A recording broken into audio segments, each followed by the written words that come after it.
hold it. Ah!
If you wanna know what's Thaddeus, if you wanna grow, ask Thaddeus, he will let you know, yeah, yeah. What's Thaddeus? It's the Thaddeus Matthews Show. He's not afraid to tell the truth. He is the one that will inform you about all those jokers that are doing wrong. You cross the line and then it's on. Sometimes the other news don't get it right. They don't get it right. But Daddy does his homework every night. What's local news, world news, national news? He's gonna keep it tight. For the people he will fight. And just when you thought it was safe, it is absolutely, positively not. Not at all tonight. And I had a couple of things I want to talk about. Do I have pupils? Is your mama one of my students? So I'm calling to mix it up Wednesday night. Good evening to each and every one of you. And I don't do block numbers, so y'all already know that. Okay? We already know that. But there are a couple of things that I want to get into tonight. And Ms. Vicki Lewis, thank you. Your 100 capsules will be on the way first thing in the morning to Jackson, Mississippi. And we'll talk more about that in just a little bit. I just received a video that is quite alarming to me. And I know I said I'm going to talk about the little girl, 15-year-old girl in I believe it's Columbus, Ohio. I'm going to go to that. But my greatest interest is always what's going on right here in my backyard. Simone, all you got to do is send me some more money, baby. You can get them. Yeah, I sell them capsules for $20 a piece, at least 15.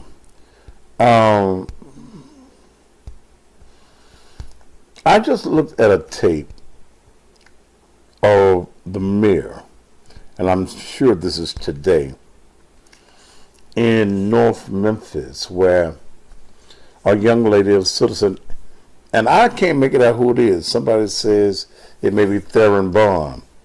And Theron and I don't get along on anything, but the enemy of my enemy is always my friend. But some questions were being put to the mayor as he approaches his vehicle. And she questions him about the process of the selection of C.J. Davis as police director. And she tells him, you've picked a woman that was involved in child porn. The mayor gets upset with the young lady and starts saying, you're a liar, you're a liar, you're a liar, you're a liar. That's what the mayor of your city and his little fat bodyguard says. And the bodyguard tries to tell the young lady to tone it down. That's not his position to tell the young lady that she's a citizen. She wants to confront her mayor. And he goes on to tell her about how many folk elected him the mayor. Well, Jim Strickland, I don't think you shit. Now, I'm going to tell you. You know, you won't let none of your people interview with me. You won't let Miss Davis interview with me and let me ask the tough questions. You like the soft peddling of other local medias around here. They ask all the nice questions because they don't go in asking questions that they already have answers to. But I say this to the mayor, it's not over yet. She's only been selected by you. And in the selection process, you can select who you want. But the city council has to approve whoever it is that you approve. The young lady was not lying because C.J. Davis was a person that cut the investigation of a friend of hers on the police department whose husband was involved in child pornography. She says cut it when the investigator asks, how do we go forth? She fails a polygraph test on that. So, Mr. Mayor, where is the lie? Or did it upset you that Thaddeus Matthews on all of these mediums is making folk think and understand that you are a low-down, dirty dog who is following the criteria of your masters? Oh yeah, the white man always got a master. Yeah, he the master over us, but he ain't the grand master. That's Memphis tomorrow, the pit hides of this community. The white boys who have always ran this city. So they told Jim, go outside of Memphis. Get your woman. And you had a woman that had been there 34 years, Sharonda Hampton, deputy commander of the Memphis Police Department. You pass over her. So why, Mr. Mayor, are you upset? I still say, I challenge you, Mr. Mayor. Why don't you talk to me? Why don't we set up an interview, Mr. Mayor? I'll be respectful of your office. I won't call you no motherfucker or nothing. Mr. Mayor,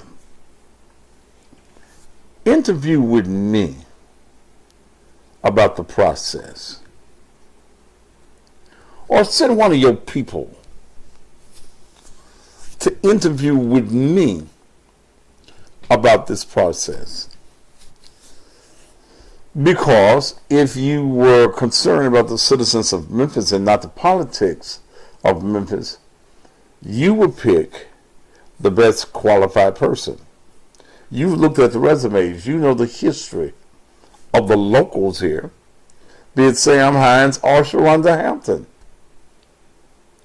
So what's your problem? Why is it that you won't let the citizens speak? Why won't you let your candidates meet with the citizens of this community? You're scared. You're scared that the good old boys that you're a good old boy with don't want your good old girl that you've handpicked, that you stop the process and open the process back just to get her in and then select her. That's weird. It was closed. The process was closed. You open it back up, you put her in, and then she becomes the most qualified person, a person from Durham, North Carolina, that maybe has 200 people in it, 300 police officers. You maybe had 25, 30 murders this year. You're playing games with the city. And then when I saw you just calling that young lady, just, you're a liar, you're a liar, you're a liar.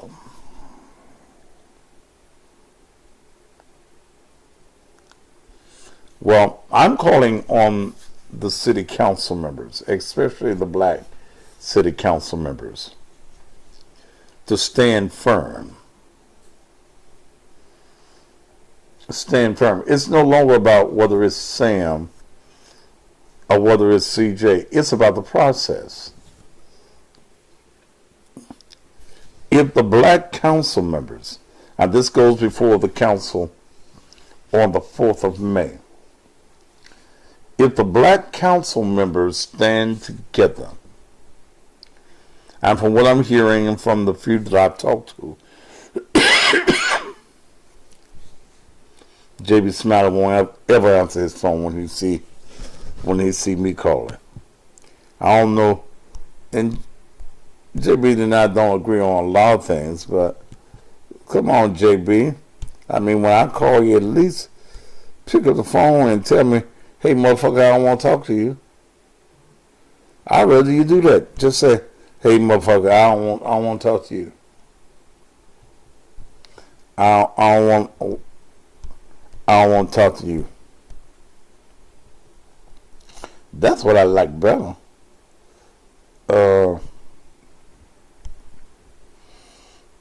Because if the black council members stand together, then this vote will not go through. She won't be approved. But I think that he done got him some handkerchief heads, black council members, that's going to say, master what you want us to do. Now that's what I'm hearing.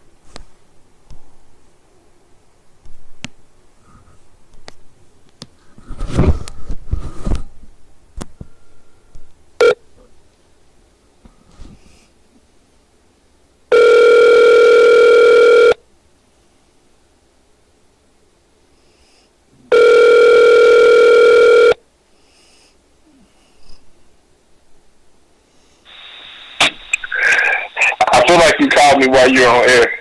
Of course I am. How you doing, man? Of course I'm calling you while I'm on air, Councilman. You want to answer me? I got some time today. Oh, you got some time today? Good. Oh, yeah, You I got some time today. You won't answer me when I call you off there. Yeah, sometimes when I don't have time, I shoot you a text. I got some time. I'm sitting at home in my chair. So I'm a citizen. So what's up? I'm a citizen. So you telling me that I'm a citizen that you really don't want to talk to me. You just don't answer my call. Nah, I usually answer. I just not gonna answer when I'm in a meeting Well, I don't want you to because I gotta pay my mortgage. Okay.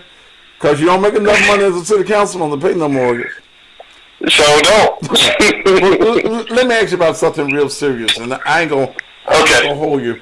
And this is City Councilman J.B. Smiley, who I'm hearing, J.B., you want to be the mayor. I'm focused on city council business as it relates to what I would do next. We'll let the people decide. I'm not really sure if I'm committed. I love you politicians because there must be a manual that y'all read on dancing. I didn't call about that. I'll see you when you're running for the office. We'll talk about that. But I'm very concerned about the process that Mayor Strickland has chosen for the selection of a police director. And really at this point to me, it's not about the personalities or the gender, but it's about the process. The process that said that you had X number of people in there, then you close it, then you open it up for a person, and you bring them back in. This person has baggage in her past. This person is only the police chief of a community where there's almost 200,000 people there. Her application is not the best that shows that she's the most qualified.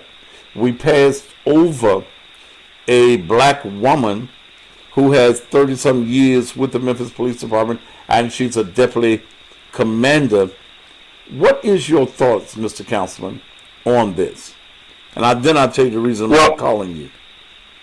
Okay, so I think when you look at what's taking place with the search for whoever will be the next police director, I think it's layered. But, if I was in the seat, my process would have been different. But I'm not in that seat. So you're not we have to take... And if you have to take the wrong decision, you won't be.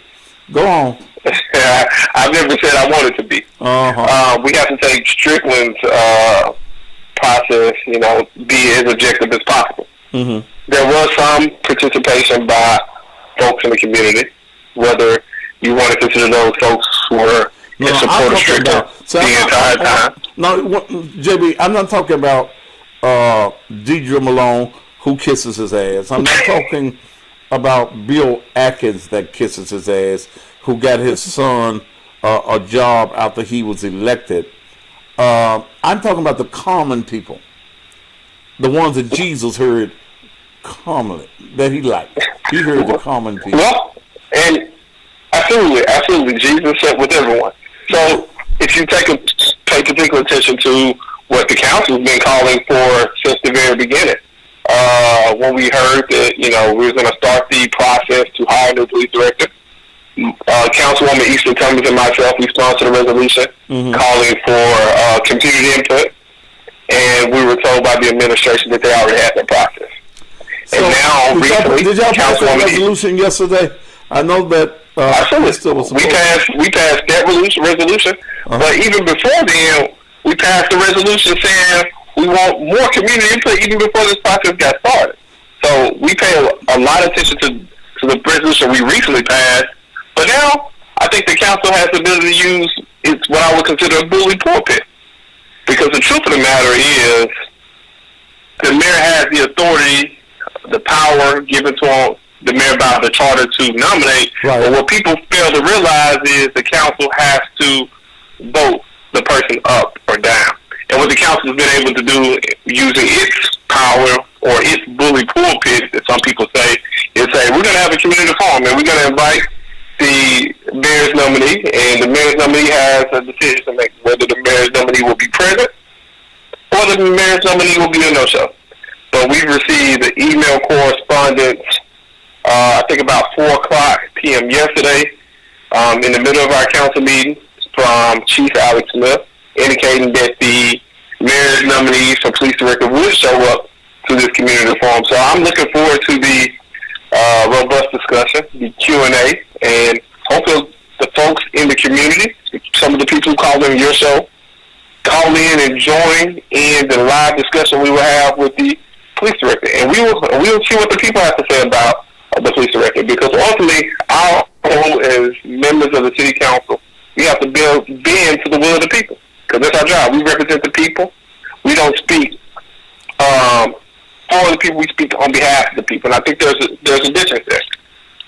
Well, when you talk about, and I'm glad you said that the council members are elected not to vote their conscience, but to serve at the will and for the will of the people.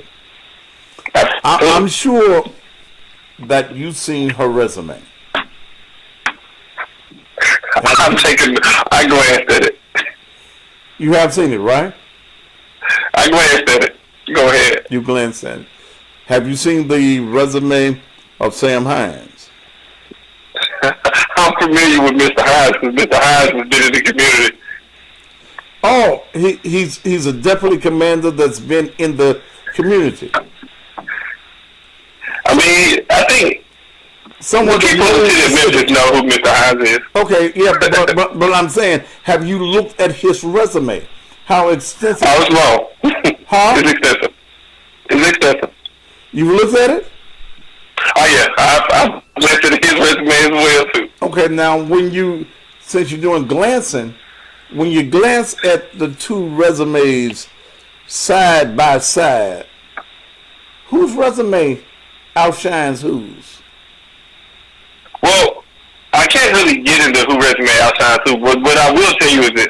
I think, to be honest with you, I think they're both, but what the city of Memphis has to decide and what the council has to decide, who is better positioned to serve the city of Memphis. Okay. The citizens have to decide that, and whatever the citizens decide, they need to be putting pressure on the council members. I heard you speak about it. You're a councilman. You're willing tonight to talk to me with the people. Isn't what the city of Memphis needs is the most qualified police director? I believe your question was, is it what the city of Memphis needs is the most qualified police director? Yes. Well, the answer to that question is yes. Of course you want the most qualified police director. So then you will look at the record and the history of the police officer, right? That's running, right? Well, I would point your attention to a very young gentleman by the name of Barack Obama when he ran for president of the United States. If we JB. I ain't with the political dancing tonight. It's not dancing, but you got to follow me. We're talking about the police director. We're talking about a city that has had almost 90 murders this year. So damn Barack Obama. I ain't talking about Barack Obama. He didn't have to. He but got, the two situations are analogous. And yes, he ran, but he had been there. We're dealing with a city that has nearly 80% population of blacks. How many residents does the city of Memphis officially have, not counting the county? Nearly 750, 800? Probably about 650. Okay. Go ahead. All right, let's go with 650. And nearly 80% of them are black. Most of the crimes that's in this community is black on black crime. Do you not think that we need a director that knows the lay of the land? Of course. Do you think that a woman that only supervises over a little town with nearly 200 people in it, they've had 30 murders and most of them have not been solved this year, can come into a city where last year we had 300 homicides? Do you think that she is the most qualified? That she's qualified to handle the city of Memphis. Well, and the way that you're gonna start fussing, but I think the only way that you can for me to discuss this, I have to take in consideration what ultimately is that the city seeks. Does the city seek something somewhat a change? Can you hear me? Yeah. So what are you saying the city needs other than the most qualified police director? The city needs innovators. You need someone who has the ability to put something different in place that we haven't seen. Because we've been trying the same thing over and over and over again and getting the same results. So we switched out directors. We've taken, putting different people in places, moving people around. And like who? Ultimately, like what who? the city needs. Like who? And ultimately, like who? We've tried it. We had several different directors. And, what I'm not going to do, and what I don't cast judgment, because what I have not done is I have not had a one-on-one interview with the mayor's nominee. I have not had an opportunity to hear. I haven't had my one-on-one interview, and my question is going to be different from anyone else's. Because when I was running for city council, when I was running for the county commission, folks told me that I was inexperienced because I have not, done X, Y, and Z. But I think if you take a look at what I've done on the council, I believe I like to put my record against anybody else. What have you done, JB? You know, take a look at it. It's you. I'm asking you, Councilman. You have what have you done? You have the Super 8 cleanup. You have the transparency portal. You have the fight with 8. You have the transparency portal. You have so many different things. You have the very first time the creation of the Memphis Academy of Civic Engagement. I'm glad you used that word. I passed more resolutions. I passed than anyone else on this body. I passed. My record stands on, and I've only been in this body for 1 year. So we can't talk about experience. You have to have someone who has a vision. You have to have someone who has the ability to create something new. JB, you know, me and you talk. So I ain't all impressed with all of that you said. I'm impressed right now with what is going to save the lives of the citizens of the city of Memphis. As a citizen of Memphis, who do you think is the most qualified as police director in the city of Memphis? As a citizen of Memphis, forget you're a council member. And what you want me to do is cast judgment on someone I have not had a conversation with. I'm not asking you to cast judgment. I ask based on what you know, based on glancing at the resumes, and in your glancing, what did you pick out as to the history of Sam Hines versus the history of C.J. Davis? So what we don't have before this body is Mr. Hines. And, I think very high of Mr. Hines. I know the Afro-American Police Association supports Mr. Hines. Sam probably watching anyway. I know, and Sam will tell you my thoughts about him. But what is before this body is whether we're going to vote up or down the mayor's nominee. So and how are you voting? For me to make a... Huh? How are you voting? How am I voting? Yeah. I'll let you know after my one-on-one interview. You can call me after my one-on-one interview. And after the community forum, and then I'll probably, What is your one-on-one interview? Probably sometime next week. So she's still in town. She's going to be back. She's going to be back if she's not in town. My little birdies in City Hall that called me told me that she wanted to interview with me, and the Strickland administration told her not to. I wonder why. I'm such a nice guy. You can be kind of tough. No, I ask the right questions because I want to know if you're going to ask her about failing the polygraph test when it was said that she stopped the investigation into her friend's husband, who had been indicted for sexual pornography, and she failed that. She will tell you they found out that she got rehired, but she got rehired because of the EEOC. But she failed a polygraph test when she was over the Internal Affairs Department of the Atlanta Police Department. Is that the type of baggage that we want to bring into Memphis? In a silo, without looking at the bigger picture, of course you wouldn't want that, but we have to look at the bigger picture. What's the bigger She picture? did appeal. What's the bigger picture? Okay. Right. Which is the totality of the case. She was initially found, there was initially ruling that she made some indiscretions, but then after an appeal, she was exonerated. So I think The appeal became because, no, she was not exonerated.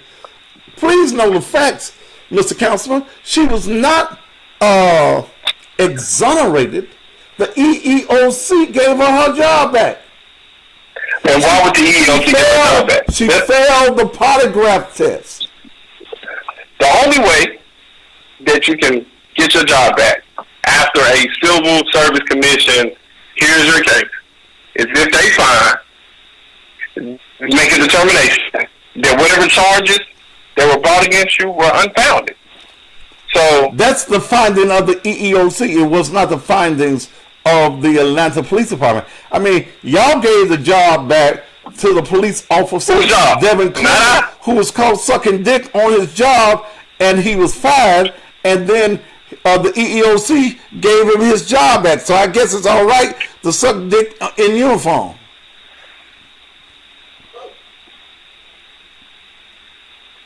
Hello. I'm assuming that's a rhetorical question. So I'm talking about the EEOC. Let me wind this up because I got a couple other council members. I'm on the dance, and y'all got me dancing tonight. Will the black council members stand together, not against either person, but against the process, and not on the floor, just arbitrarily give her the job? Well, I can't speak for every other council member. What I can tell you is what the council has done. The council has asked for community input in the beginning. The council has passed a resolution saying we're going to have a community forum, and whether she shows up or not, it's going to be a community forum for the police director to be in attendance. We have every indication that she's going to show up to the community forum, and she's going to have an opportunity to talk to the public. And that's what we want. We need a police director who's willing to be forward-facing. We need a police director who's not scared to have direct interaction with the people he or she may serve. Let me ask you this. Why not have a open meeting? I know this is who you selected, but why not have an open meeting with other individuals that want the job? Well, see, here's what happens when y'all do that one-on-one with her. You all give her an opportunity to campaign. You give her the opportunity to get prepared for everybody, because y'all ain't gonna have me on there asking no questions. So you get her prepared, but that does not mean that you're getting the best person. You're getting the person that Jim Strickland wants you to have. You won't interview Sharonda Hampton. You won't interview, the council won't hear from Sam Hines. You won't let the community hear from the people that want to lead us. There is no way, in common logic, that a woman that has not ever been over a city the size of Memphis, still has a crime problem in Durham, North Carolina, with 200,000 people. What the hell is she gonna do in Memphis? Well, as for me, I can care less, and I don't want to get into a back and forth about whether a woman should be leading the city, because I think it's disrespectful to all women when we get it, when we start talking about whether a woman should lead. And of course, JB, I have not mentioned gender. I'm mentioning programs and qualification. Okay. So if we just look at her, and I think this is what you want. If we look at her resume and we say, is the mayor's nominee capable of leading a department? Well, she currently leads one, and I think that tells me she can lead. If that's what you want to know, can she lead? She can lead. The question then becomes, is she the right fit for the city of Memphis? And I think the community forum will tell us the answer. And I think the interactions that she has as she moves around the community will tell us the answer. Right now, we just don't know. Well, I can't say we. I can say I don't know because I haven't had my conversation with her, nor have her seen her interact with the people in the community forum. So let me ask you this. This is my final question, and I'm going to let you go. If other black council members say, look, the process is wrong, let's vote this down, where will your particular spot be? And the people in your community want the process a different way. And they want to hear from more than just C.J. Davis. What would your position be? Oh, well, that question is so limited, but I will vote the way I've always voted. I vote with the side of people. I don't think anyone can question that. So I do what the people want. Mm-hmm. Well, I'm going to give the people your email address. In your I give it to them. JB, period, Smiley, SMILEY, JR, at Memphis, TN. And the truth of the matter is, I want to hear from you. I want to hear how would you like to see this council vote, because our body should not be making decisions unless they hear from the people. Have you seen the tape today of the mayor calling a woman a liar because she was asking the same questions that I'm asking? I've seen the video circulated, but the mayor's not the nominee. But he is the servant of the people, and the little fat ass bodyguard he got, he can't tell nobody shit. Tone it down, shit. You supposed to take care of the mayor's ass. And the citizens have a right to ask the mayor. And the only thing that the mayor could say was he was elected by X number of people.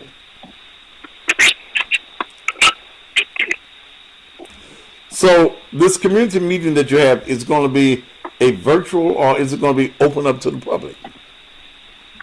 The process is currently being determined. Right now, I'm assuming it may be a hybrid, or it could just be virtual. I'm not really sure.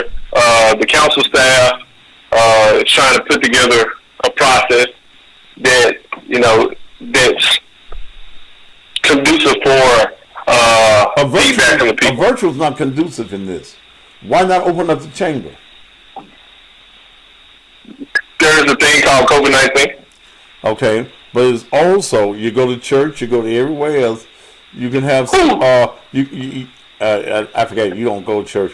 You know I go to church. You see me on my scooter driving to church. They got you can have social distancing in the chamber.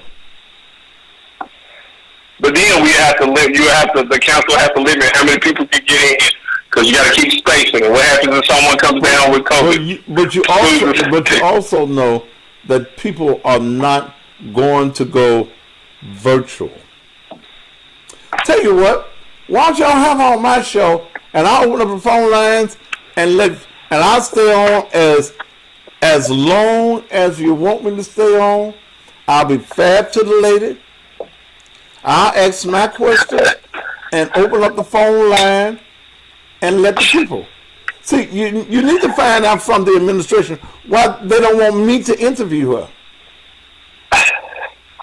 I have my thoughts, but I'm not even sure if the administration said that.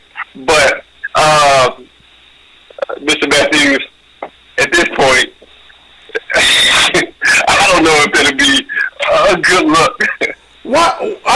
wrong with the look? You give her a hard time. No. As you said, though. When you, I'm not sure to be unbiased. Wait a minute. I'm not sure to be unbiased. Wait a minute. When you talk about I give a hard time, I give you a hard time. I give every politician a hard time when you don't want to answer the questions. When you dance You see, I'm not afraid to have a conversation with you. I always give them a hard time because all I want is a direct answer to the question. I understand.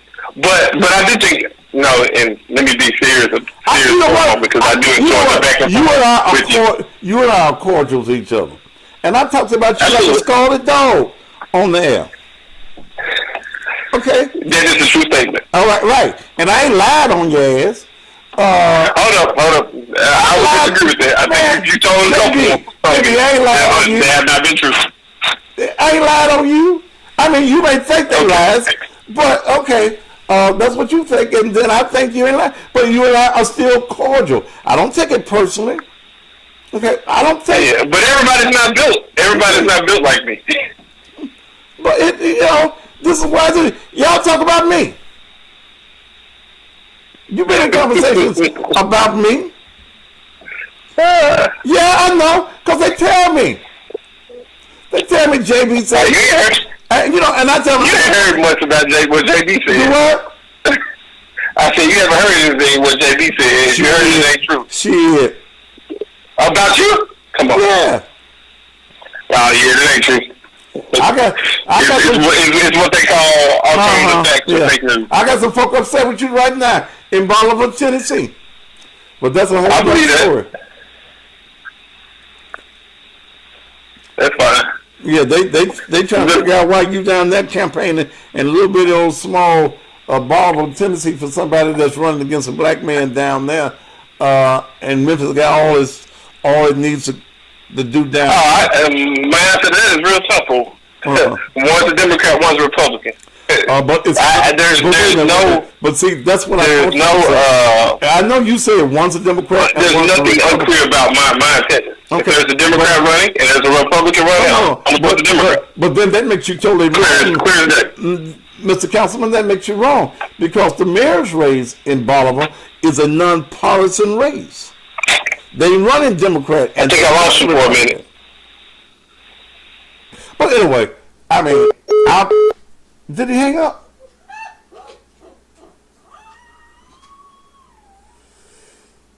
Did he hang up?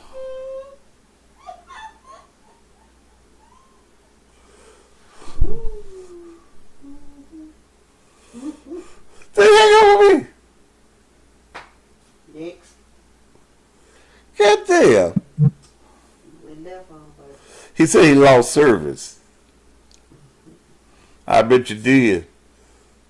Until I started asking you about back now. Okay. Let me call. I'm going to give JB the benefit of the doubt.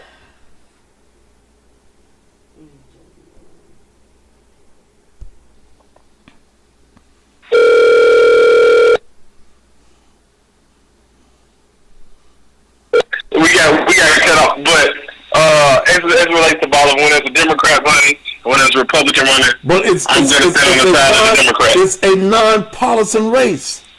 No such thing. Yes, it is. You don't vote Democrat. You ain't voting Democrat, and you ain't voting Republican. You voting. I voted and I told you. And who really? You know what? Who really gives a damn right now whether somebody's a Democrat or a Republican? Me. And you should as well. I know. When the Republican, but you know what? When the Republican Party is pushing policies that discriminate against black folks, you should care. No, I know. I don't care whether you're a Democrat, because some of the biggest crooks I know are Democrats. And that's true. That's true that some of the biggest crooks I know are Republican. However, when it comes to social issues, but when it comes to social issues in this state, in this city, ain't worth nothing. You ain't doing nothing for the people, but politicize it. But you know what? I'm beginning to think I need to run for the city council. I think that'll make an interesting campaign. I think that'll make a pretty interesting campaign. It'll be talked about. Yeah. See, because ain't no dirt y'all can bring up on me that don't nobody already know. And I admit to my dirt. That's fair. Yeah. I'm you know, and I don't need that little money y'all make. God damn it, I can't do shit with that little money. But y'all need to cuss somebody that don't give a shit on the council. Because see, you niggas, y'all dance. Y'all can't give a straight answer, JB. Y'all want to sound political.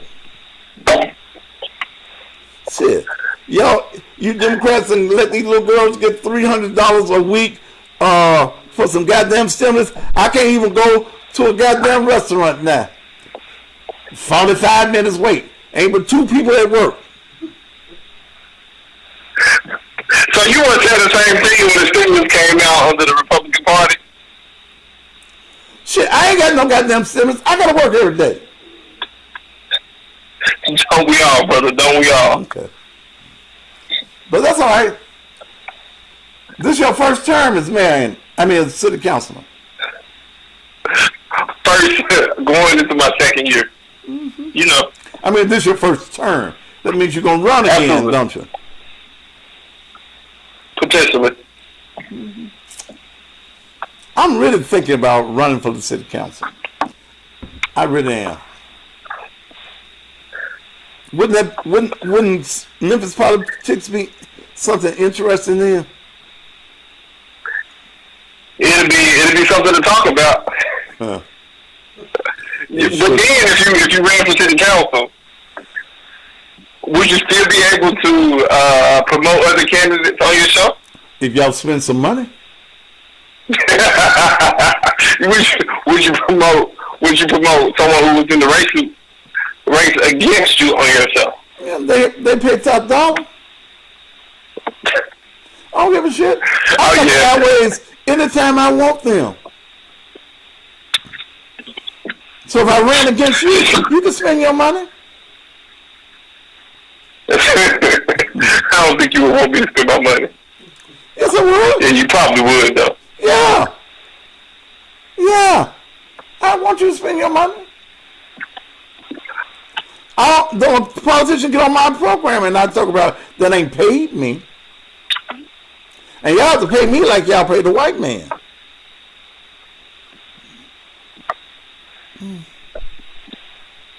But I'm thinking about it. Well, but y'all little money is that what y'all get? How much y'all get a year? Not enough. I think slightly under 30. It's under $30,000 a year. Of course. And that's why I would suggest to you that the majority of the folks who are, on the city council aren't there for the check. They're there because they believe they can do some good. Mm-hmm. Yeah, so y'all make more under the table than y'all make on top of the table then, don't you? No, I think I can be very direct. I don't believe anyone on our body is taking money under the table. Like that. This is a new council. Like that I've been telling people that for a long time. Like them people that wanted to build that service station down there on what's the name of the road that gave y'all that $5,000. Gave who $5,000? What's the name of them? What's the name of that street? Right there by the express. Don't be talking untruth on the statement and suggesting something that has not occurred. Oh. They got paperwork. So I want to see it. I'm just waiting for the right time. I want to see who got $5,000 because I don't believe it.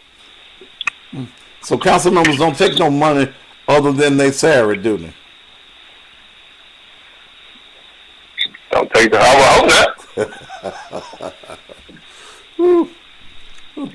But $30,000, I just keep on giving y'all hell here. Oh shit.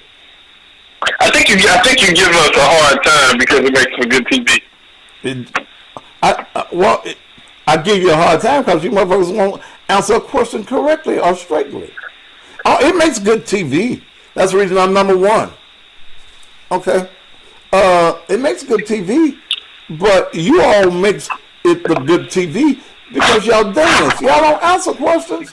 You all try to figure out what's the correct thing to say that don't hurt nobody's feeling. And I don't give a fuck. No, I don't think you could serve in this position without making someone mad. I don't think necessarily it's about hurting folks' children. I think it's saying what you believe at the moment. So for me, I haven't made a decision on how I'm going to vote. I make a whole lot of folk mad because, see, I be one of the ones that says that the black city council members can't stand together and that they vote with them white boys. Check my voting record. You don't vote with the white boys? Check my voting record. Okay. Check my voting record. So call. Call down to City Hall to figure out how I vote. Well, we'll see your blackness in this vote for the director. So what I find you can't find it. You can't unique. You can't find. What I find unique about what you're saying is you talking about seeing my blackness in a vote. I mean, you talking about the black vote and the white vote. I want to see. You know what? I think I shout, get the Holy Ghost, if I saw all of the black council members hold firm. Okay, so if you see all the black council members hold firm, that means you got to go a week without cursing. I tell you what, I'll make you that bet. If y'all hold down at 7 and don't. We have more than 7 black people on the council. Aren't y'all the majority? We have more than 7. Okay, well, good. So then there's more than enough of you all. How many blacks on the council? 8. 8. Okay. 8 blacks, 9 Democrats. Okay, that don't mean shit. So it's more than enough. I'll bet you that all 7 of you all can't hold it down, and I'll go without cussing for a week.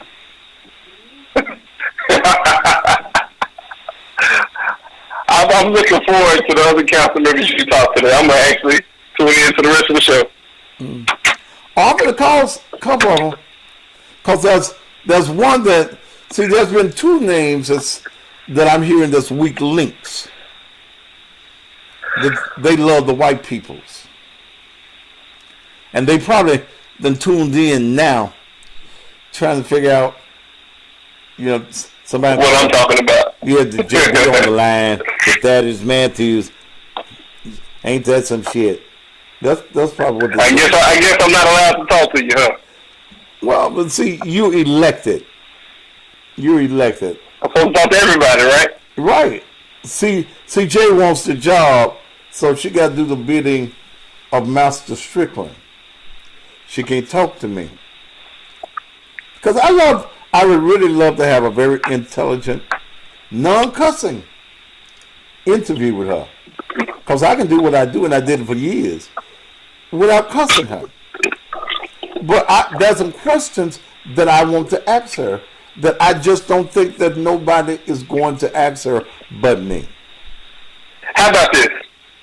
So if you believe that you're the only one to ask these questions, send me an email with questions that you want asked. That don't mean you get the chance to answer them. Ask them. I'm sure some of them will be asked. I don't know. Because it depends on, man. You might put some words in it. Might have to add it. I mean, I am intelligent above all things. I'm an entertainer. I'm a showman, naturally. That's how I make my montees. But I know how to put questions. I could ask her some very simple questions. Ms. Davis, did you or did you not fail a lie detector test when Officer Regent states that when he asks what to do with the investigation into the gentleman whose wife is a friend of yours that is a member of the Atlanta Police Department, and you cut it across your neck, and the question was asked to you, and you failed that answer. Did you fail that question or not?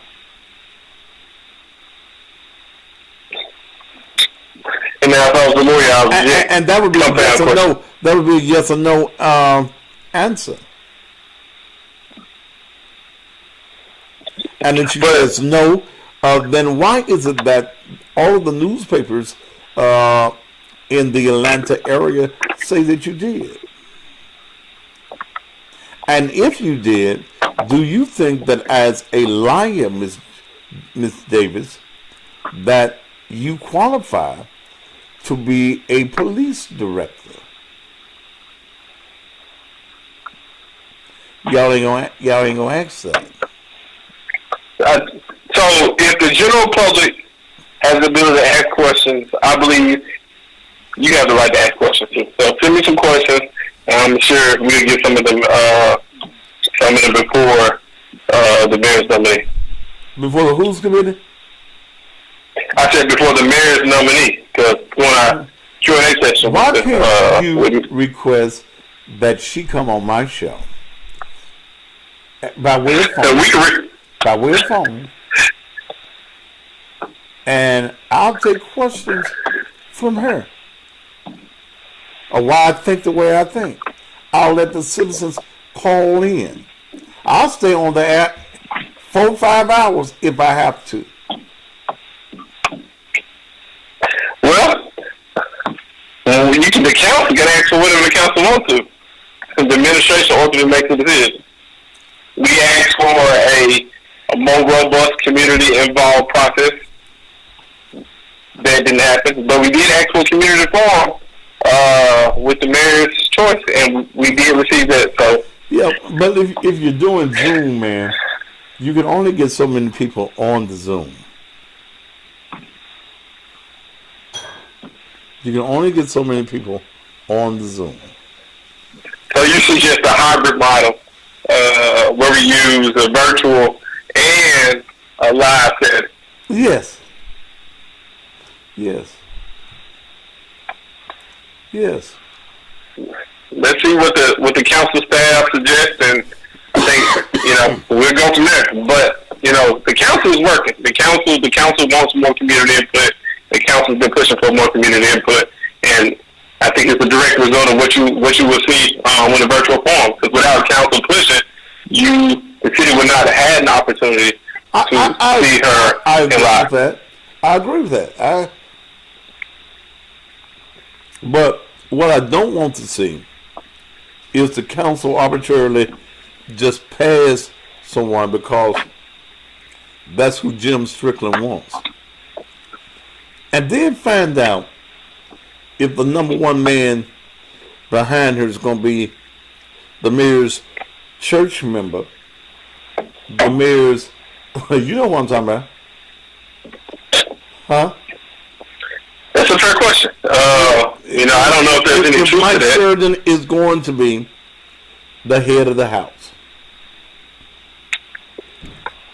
I got some questions. What we do know is a lot of people are retiring, and there is a couple of senior officers that will be there, and then we'll have senior rank in the department.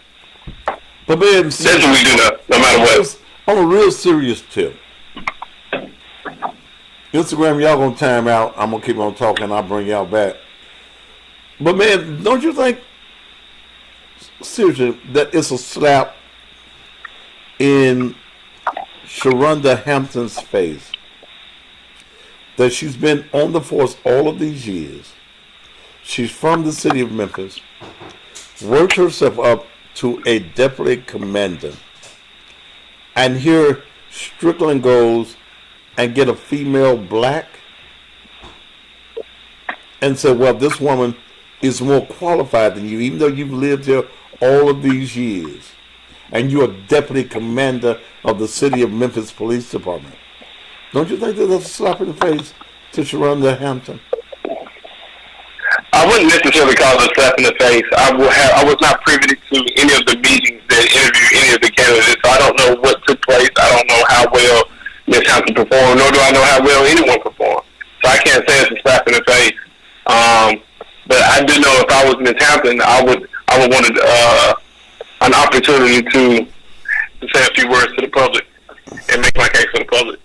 But I don't know if it's a slap in the face because I didn't have privy was But not privy to any of those men being interviewed. right. But I would think now, as a female officer, a female deputy commander, okay, I would think that it would be somewhat insulting to her, since it seems that the powers that be, the Memphis Tomorrows, the mayor, and all them good white peoples, I would just, as this particular person, I would wonder why should I stay on with this department?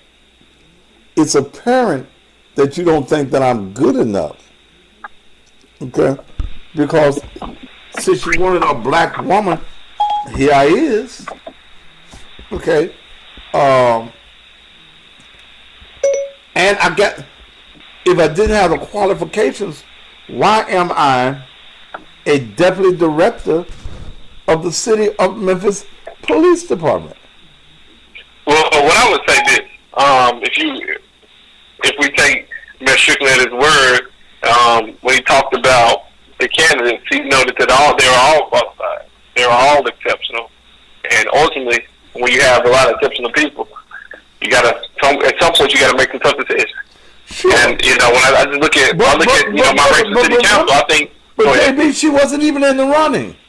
You opened it back. He opened it back up to put her in, and then select her. Now, isn't that suspicious to you?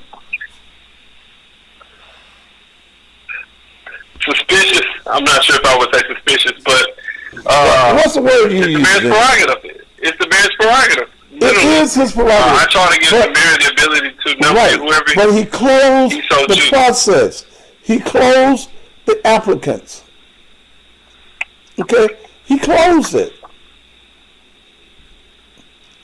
He closed it to the people.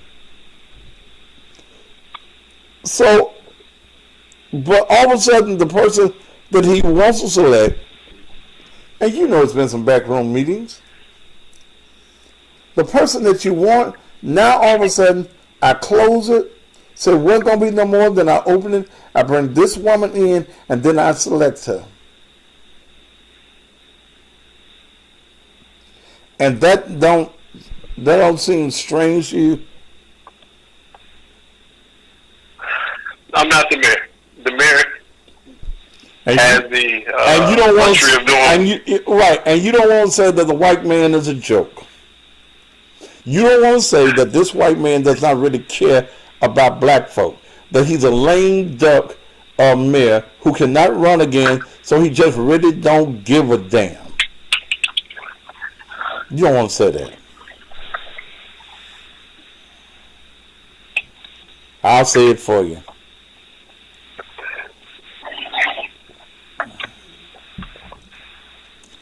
So let me say this. Huh? I do want to say this though. If we could just be, just being real about it. What you can say about the mayor, he is not black, and he was elected in the city that's majority black. In order to get in that position, you have to be someone who understands people. You have to be someone who can think through certain issues. You have to be.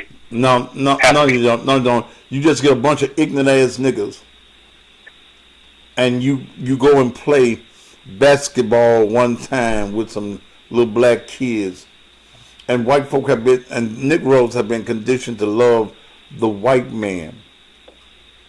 Then you also got to even wonder, did he really win the election? We know about the Dabo machines. Okay. We do know about those machines. Yeah, and we do know that elections have been stolen in this city before. We know that the machines can be set up where if you vote for Thaddeus Matthews, the vote goes to J.B. Smiley. We know that. Okay. Okay. So I'm not comfortable in the fact. We've seen that with 45, and we know where he is. Let's not do that. Yeah, so, and even if you're selected, you ball enough black preachers Okay, they dance. See, the togetherness, the cohesiveness of black folk being on one accord, those days are over. It's every man get what he or she can get. But, hey, that's the way politics is. We will see. It'll be a good one. Yeah. I spoke to my friend in D.C. and she mentioned she knew who you were. So You spoke to your friend where? In D.C. So apparently you're reaching folks in D.C., man. I did not know that. Oh, JB Smiley. Folks know me all over the goddamn world. My name's Thaddeus Memphis. It ain't JB Smiley. I got people from all across the country watching me right this moment. I'm just not some little. Y'all don't give me. Look, wait a minute. Y'all don't give me no credit in Memphis. But goddamn it, my energy and my money comes from outside of Memphis, Tennessee. Cause see, in Memphis, y'all think I'm crazy. Y'all don't want to deal with me because y'all don't want to be honest about this thing about y'all fucking over people. Y'all, you know. These generalizations. But tell your friend. Don't. These generalizations aren't true. You say y'all messing over people. JB Smile is not messing over anybody. Do you realize the power that the council with 8 members have? Should have. Or should have. Do you understand the power that black folk in this community should not be lacking anything? You all are the majority of the city council. Y'all can say that City Hall for the move right across the street. It moves across the street because the council has the last say. If black council people stood together, which I don't think that you can do, I got people now telling me that the 2 weakest links that you got to worry about is Patrice and Cheyenne. But if y'all all stood together, the changes that y'all can make in this city in every phase would be remarkable.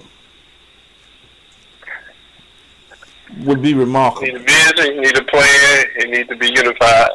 But I can't speak for any other council member. I can only speak for J.B. Smiley, and I stand with the people, and I vote how the people want me to vote. So I would encourage everyone to email your council members, call your council members, and let them know how you want them to vote. Because ultimately, that's how we should decide, how the people want us to decide. I just wish more y'all on the council had bigger balls. Some of them can't have no balls.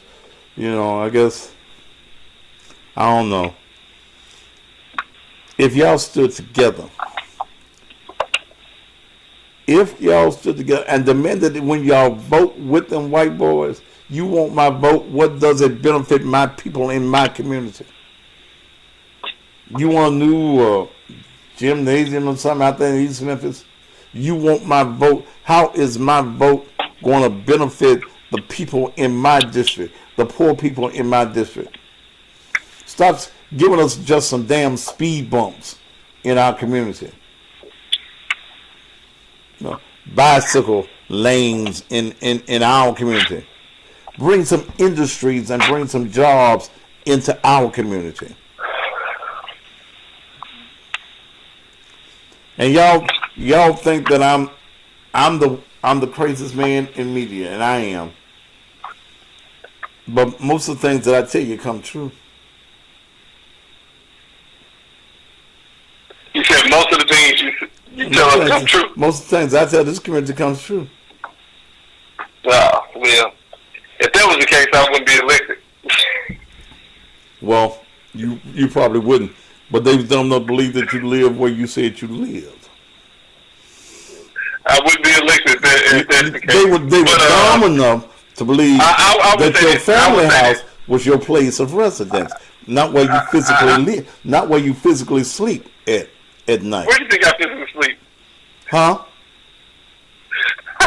I said, where do you think I physically sleep? But just need to hit on that. But what I was yeah. See, if they believe, you are, JB, since you want to go there, if they believe what I said, that when you got stopped by the policeman a few years ago when you were running for office, and said, all right, that is. All right. No, because I'm trying to say something. You want me to stop right there, right? So, no, because you're trying to cut me off. So let me No. This is my wait. You don't want me to talk about when you lied on the police. Brother, Daddy. What I will say is this. I think if you could just take a look at my term in office, and the things that I've been trying to accomplish, and you just really go through my record, I think you would be pleased with the stuff I've been trying to do. Whether you're critical of my candidacy for city council or not, I think if you take a look at the things I've been trying to accomplish, whether it's blight reduction, whether it's trying to get everybody knows everybody in the political circles know that you want to be mayor. But from what I heard tonight, from what I've heard tonight, you ain't ready for the mayor yet. You ain't ready for it. Okay. You ain't ready for that. I know you got the money, and I'm gonna be looking to take your money.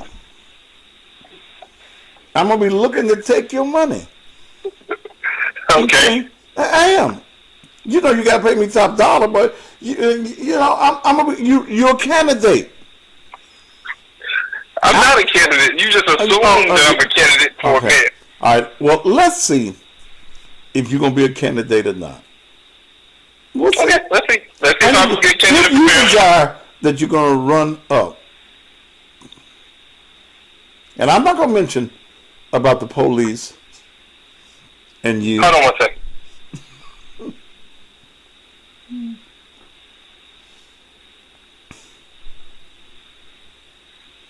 Okay, I'm back. Okay. I ain't gonna mention that tonight. You don't want to talk about that in that way. We'll see how well you do with the selection process. I don't want to get you. All right, it's been a pretty fun dialogue. I enjoyed it. Yes, I've enjoyed it, JB, and I know we'll have some more, and I'll talk some more about you, whether it's good or bad. I don't throw no rocks and have my hand. Right? If I want to throw this brick at you, JB, here comes this brick. I have tough skin. I'm not. You got what? Concerned. I got tough skin. You know that. Oh, we're good. I'm glad. All politicians always have tough skin. They should. Mm-hmm. Okay. But it's been a good conversation. Got some people who actually listen to your show. They take them in there. So I know they are. And I know they're telling you to get your ass off that goddamn phone. No, they're not. They actually enjoyed it.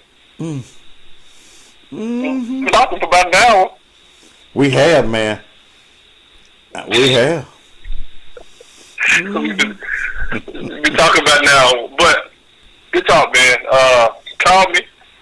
I'm looking forward to the call. What? After the community forum. After the community forum.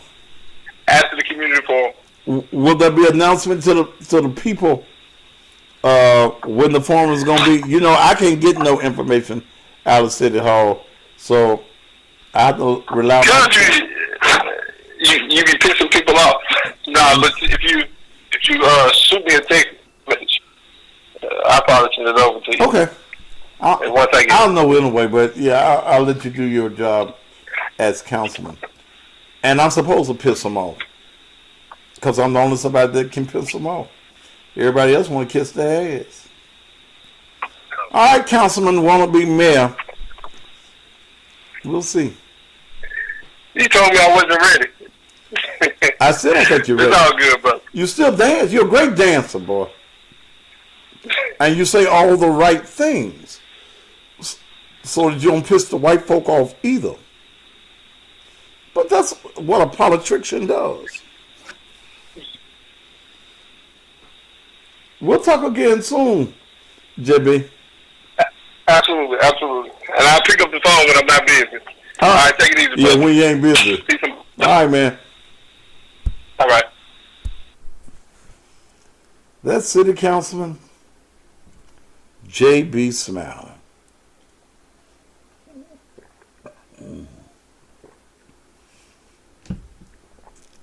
He didn't want me to talk about the police issue, did he?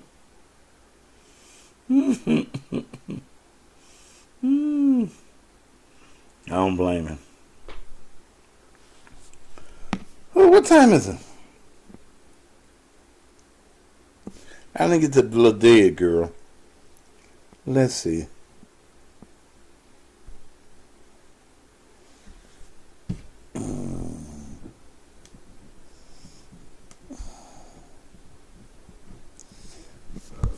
Y'all want to bet the whole council, especially black council members, will listen to me now?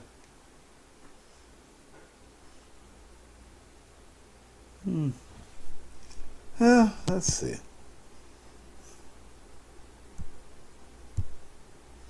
Let's see. Let's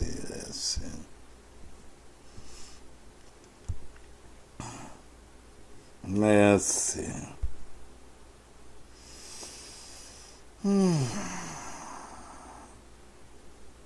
What's this number here? I can hear the Jeopardy song going on.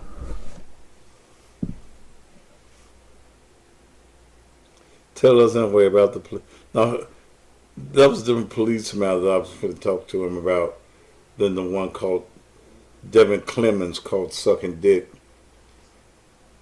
Preacher Devin Clemens. His wife, she gay too, and they got a church. And I mean, you suck dick wherever you want, but the taxpayers should not be paying for you sucking dick in the squad car. The people whose dick you sucking couldn't even get comfortable. I'm gonna take them handcuffs off you. And we're gonna just sucky, so you don't have to go to jelly.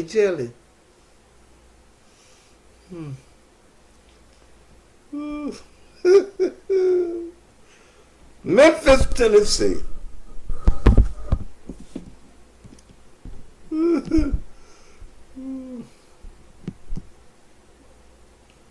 Officer couldn't wait. He just saw some dick he wanted. And some of the other girls saw some dick that y'all wanted and just go sucky.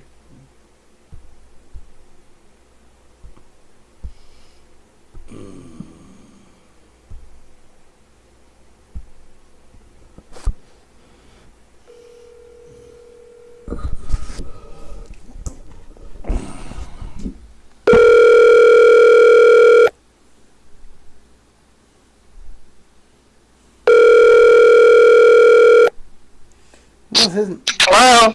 Cheyenne Johnson. How you doing, Mr. Matthews? Oh, I am marvelous, Miss Johnson. How have you been doing? Just fine, thank you. Good. Ladies and gentlemen, I have on the phone City Councilwoman Cheyenne Johnson. Cheyenne, let me just ask you straight off. Okay. On this process, not the individual, not even the gender, this process of selecting a director of the police department, where do you stand on it? I allow the mayor to make his choices. It may not have been my process, but being that he's the mayor, he has the option to use whatever process he desires to use. Well, I understand the reading of the charter, and I understand that the mayor has that absolute authority. But I also know that Ms. Davis cannot become the police director unless she has the approval of the Memphis City Council. Where she plays her resume besides the resume of Sam Hines, who is a deputy director here in the city of Memphis, on a city with nearly 700,000 just Memphians in it, comparing to a woman that is the director over a town with 200,000, that we've had more murders sometimes in a week than they've had all year, and many of those cases have not been solved. Is it about the mayor's choice that's best for the citizens of Memphis, or is it about who's qualified? I think it's a combination of both. I think that if the people selected the individual to make those type of major decisions, then you got to respect that. But I also feel that qualification should also play a major part in it. Based on information that I know about her, she is qualified. I think all the candidates that came to the top 7 were very qualified. But it's just a choice of which one would be best for the city of Memphis at this given point in time. Okay. In you saying that she's very qualified, what makes her qualified in your opinion? Well, she may currently be with the Durham City, but prior to that, she did work at the Atlanta Police Department. There, she had quite a few, almost close to 2,000 officers that she was working with. When she spoke in regards to some of the questions, she was very thorough, and she gave explanations on why she felt the way that she felt. She does believe that you should work outside the norm, that she believes in police reform. And I think that's important because I'm constantly hearing people want a person or somebody at the head that believes in police reform. So what does she say about lying on a polygraph test? About what? Lying on a polygraph test. I don't understand. I'm not understanding the question. Well, let's go back to 2004. The event started in 1988. Okay, your reference to that lawsuit that she was involved with? No, I'm in reference to I say I didn't even know about the lawsuit. I'm in reference to the case where she had a female. That's the same case I'm Okay, talking well, I didn't know about. there was a lawsuit filed in it. Right. Well, one of her investigators was asked, the husband of this lady, not Miss Davis, but the other lady that was a friend, husband was involved in child pornography. The investigation was to go on. One of her officers, Officer Render, asked, how do we proceed with this case? And she makes the cut across her throat to him and says, we don't, leave it alone. He testified to that. She took a polygraph test to that. She failed to answer that one correctly. She did get fired, and the EEOC gave her job back. Not because the Atlanta Police Department wanted her there, but because EEOC said that. Do you think that we need a police director coming in off the bat, not knowing the city of Memphis, that is already tainted with deceit? Okay. Well, first of all, I was not told that the EEOC was the agency that actually found her innocent of the charges.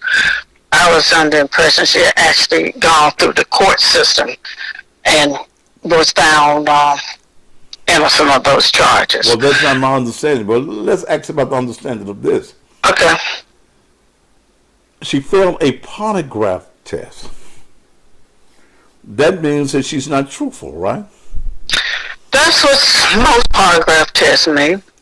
And I wasn't there. I can't get to the particulars of it. And I have to say this to you, Mr. Matthew. Okay. This is the first time I heard about the polygraph test too. Well, pull the story. And I'll be glad to send it to your phone, Cheyenne. In the Atlanta Journal, it speaks of it. In newspapers in that area, it speaks of that. Do you think that it's a slap in the face of Sharonda Hampton that this mayor selects a black woman as his nominee when we have a black woman who is a deputy commander of the police department who's moved up in the ranks? Do you think that that is a slap in Miss Hampton's face? I wouldn't say that it was a slap, but I do think it could definitely be discouraging to her and possibly some of the other policemen in regards to trying to come up through the ranks.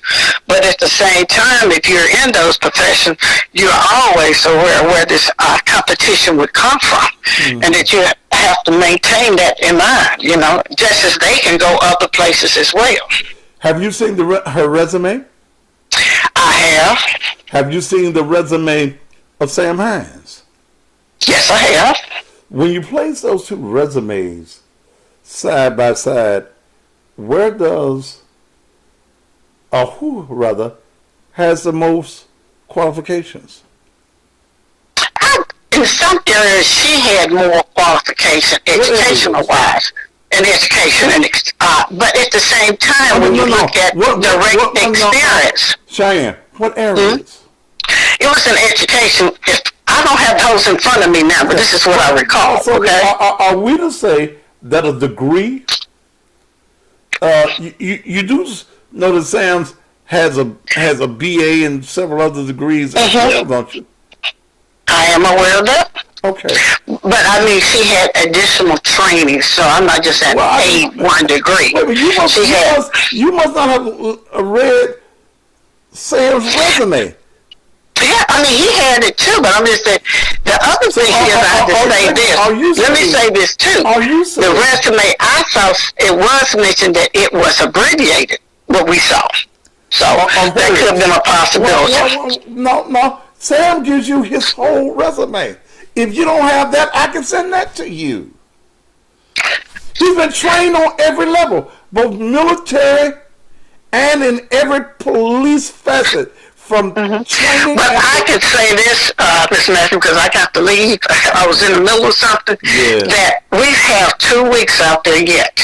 And I would hope that people will ask all these questions and maybe we can get some answers, because as much as we can find out by that time will help everybody make the best selection. So ask the people to participate in any form, any place you may be. Please go ask the questions. If there's any questions you would like for me to just investigate, send them to me. I'll do my own little research and tell you what I think. Well, is it possible that the 8 black council persons can stand together and ask for a better process and to bring the citizens of Memphis the person that can really do the job and not somebody from military? I guess the question there, Mr. Matthew, is I don't know if we know what's a perfect process. It's very difficult. I've been in administration before, and everything doesn't work the exact same way in every situation.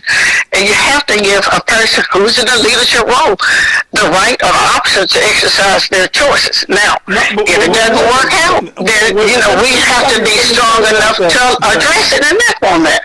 But let me say, get back with me later. I got something I got to do. You called me when I was in the process. Mr. Matthews, give me a call later, okay? Bye-bye. I knew you was a joke. I knew she was a joke. She already bought and paid for. Cheyenne's already bought and paid for, yeah.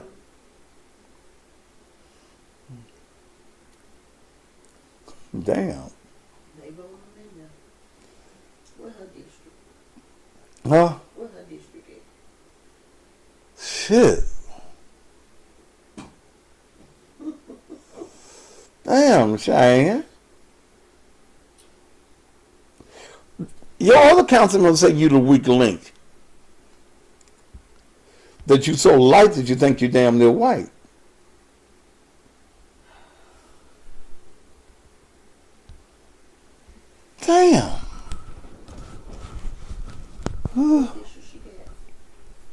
don't know what district she got.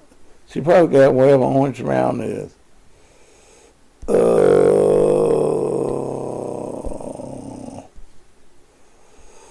Wait a minute.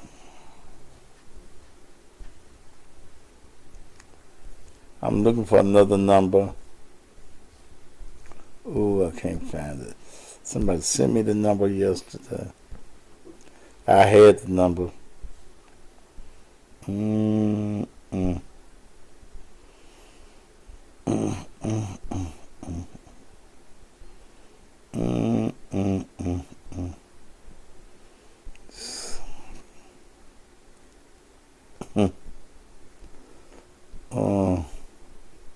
I don't want to call the person's name. I want to call because I want to answer the phone. Damn, I thought so-and-so gave me that number, but they didn't. I had it. Ooh.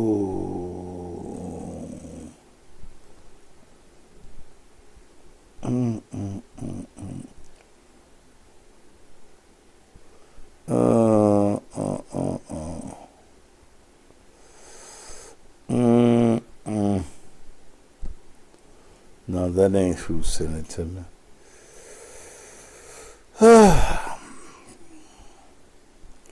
Memphis politics.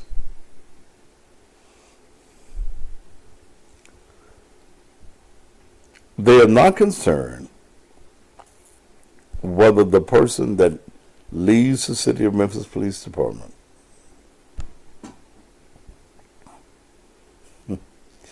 they are not concerned whether that is the most qualified person there.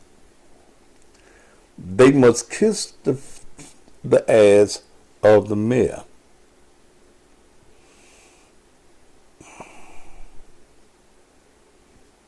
Hung up on me there. Oh, goddamn, Strickland is not going to come on my show.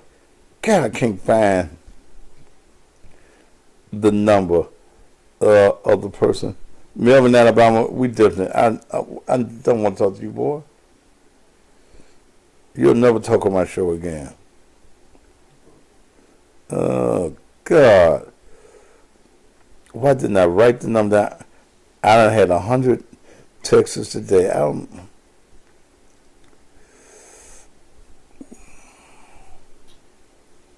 And I had the number, changed phones.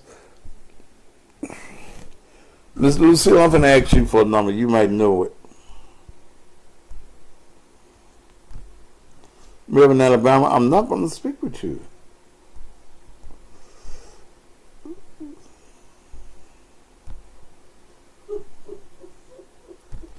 I heard this young lady get elected last time.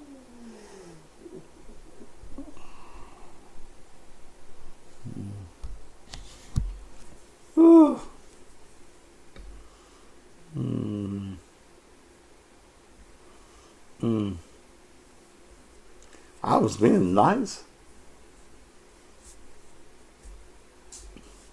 I think I was being nice. But I'm being firm on the issues. I love it, baby. I doubt very much that black leadership can hang together. And from what I've heard tonight, I've heard so much dancing. Y'all could did the electric slide.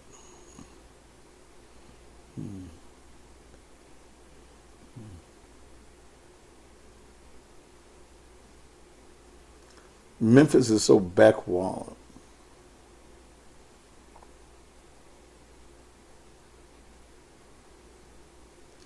Jerry Townsend, man, get the fuck off my goddamn page. Man, fuck you and your stinking ass mammoth pussy that you came out of. Yeah, bad chick, you're right. They can't throw anything at me.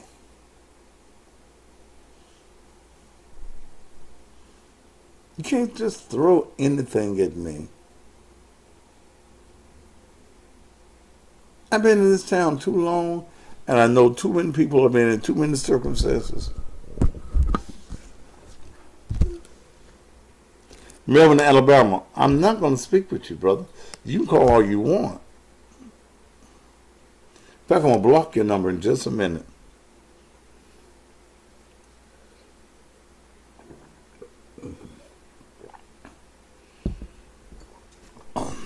And I ain't been dealing with Memphis politics. Well, I'm sure this is the same sad story all around. No, I'm not calling Frank Corvette because I know Frank Corvette, the white council member. The whites are going to go with what Jim Strickland said. To win this,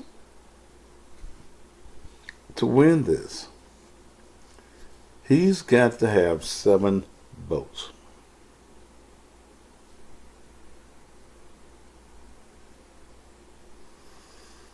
There are only 5 white councilmen.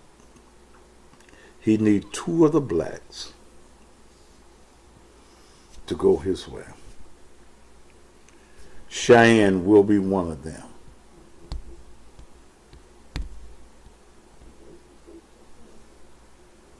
Cheyenne will be one of them.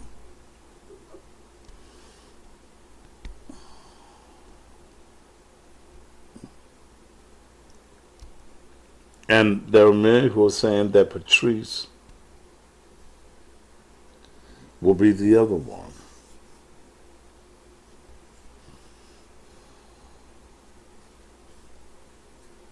I don't know. I don't think JB know what he wanted them.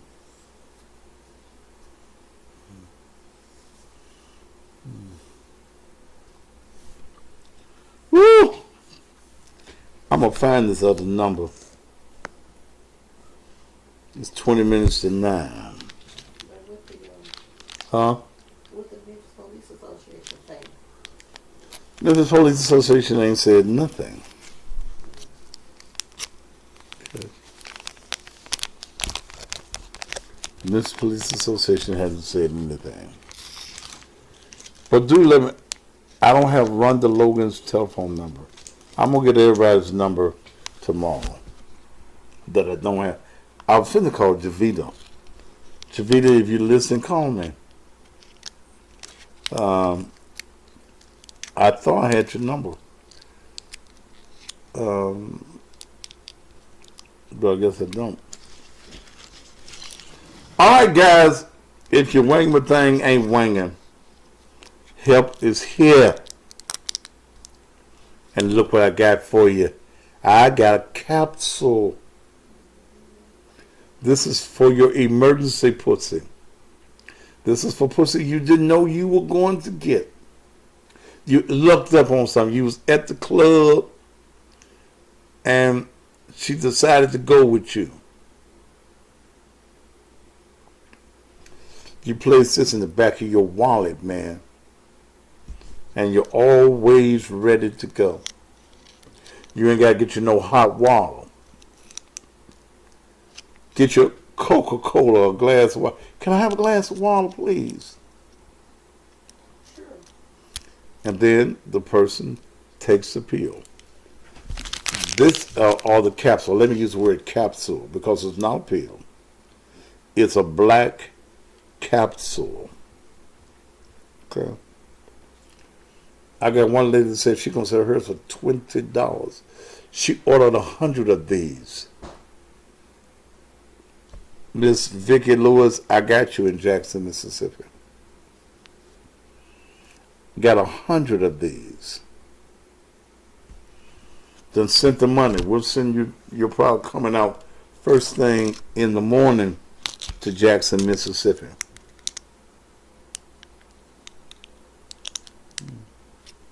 So if she decides to go with you, does that mean? What are you talking about, bro? Okay. What are you talking about? Loving on the go. Instant loving. 72-hour blessing. You don't need but one. You take one of these It's just like taking the coffee. Still got the coffee for you. I like the coffee, but I've used the peel. Okay? Get whatever one you want. And get you 100 of these for $500. If you sell them at $20 a piece, Viagra will sell for $25, $30 a piece. If you sell it for $20 a piece, you make $2,000 off of $500. Order it now. Cash App, Naked Truth Ministries. Cash App, Naked Truth Ministries. Or the coffee, the same thing. I'm going up on the price of the capsule next week. So you better go and get it now. You better go and get it now. You want to try it, see if it works? $5 is still the minimum. Send me $60. Send me $60. The Cash App, Naked Truth Ministries. Cash App, Naked Truth Ministries. If you want to go in business, whether you want whether you want 100 coffees, or whether you want 100 coffees and 100 capsules, $500. Going back to the real price of $625. But I'm trying to help you make some money. I'm trying to help you get your wanging thing wanging again. You can take the coffee, or you can take the pill. Which one do you want? Make sure that when you do the Cash App, you put in your address where you want the products sent to you. It's a working product. It will make everything on you glad. Okay? All right. I did some talking tonight. Fence Lake, New Mexico.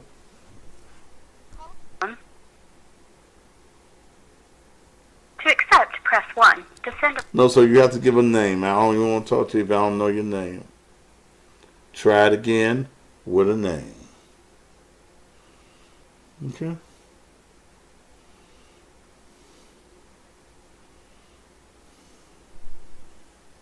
All right, phone lines are open.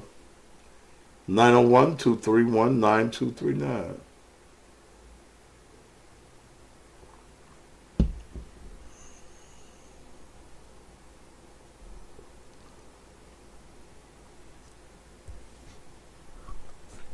Hey, this is Eddie from New Mexico. To accept, press 1. To send a voicemail, press 2. This should be interesting. To accept, press 1. Buenos dias! Hey, amigo. Buenos I'm dias! interested. Hey, hola, amigo. I'm interested in buying some of the dick medicine. Well, send me $60 in American money, not pesos. Send me $60, brother. Yeah, what's the cash out? Cash App is $ Naked Truth Ministries. Okay, amigo. Do you have any type of fast shipping service? Have who? Fast shipping service. Can I get it overnight? I need to get the fucking. No. No. If your little Mexican dick ain't been working all this time, you ain't waited a few more days. Oh, man. I need to get the fucking. I'm trying to fuck the shit out of her. Okay. Well, Doc, I told you how to send me some money. Bye. I think that is the number. I think that's the number.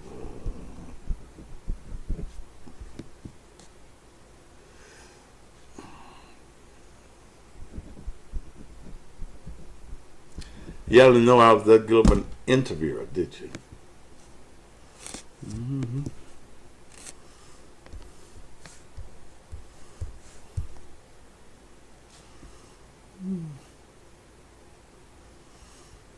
If you want the express, add it for $20. Okay. Those of you that's been getting the whatever you want, you can get it. If you want to pay the cost, if you want next day shipping, we'll do it. You got to pay for it.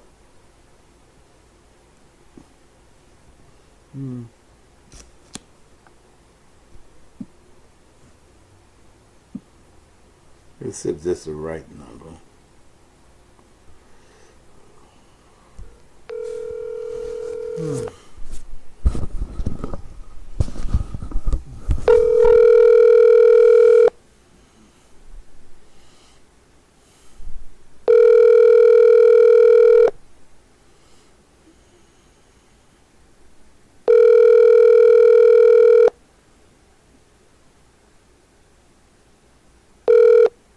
Sorry, the mailbox is full and there is not enough space to leave a message. I don't know whether that's DeVito's right number or not, but someone sent that to me.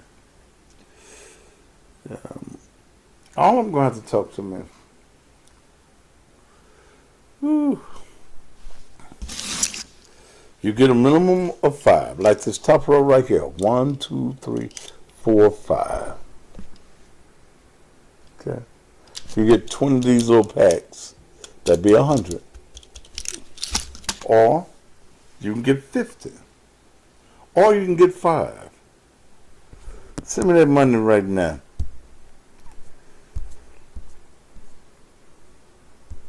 All right, you got something you want to say tonight about what I've said on tonight? Phone lines open. Area code 901-231-9239. I'd love to chat with you and see what's on your mind.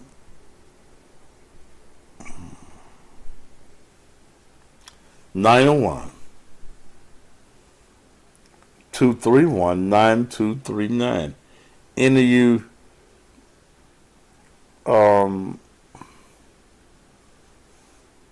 political types that want to call in, call. Call.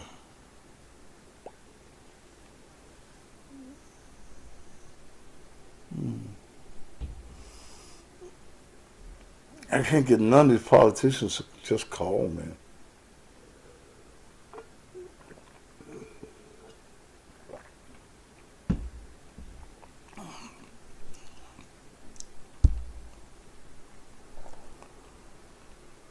Well, 9 o'clock, I'm gone. I done gave you the information. I ain't standing doing no after show.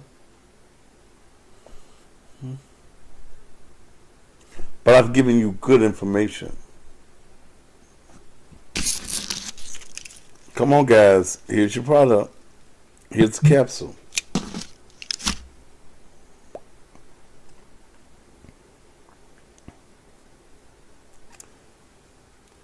Patrice is out of town, and that's the reason I'm not calling her. She's getting ready for her daughter's wedding this weekend. So I'll wait until after the wedding is over to call Patrice. But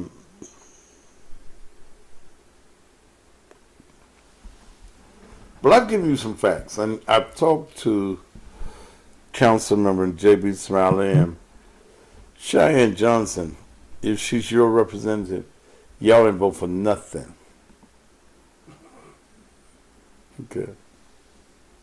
You didn't vote for nothing.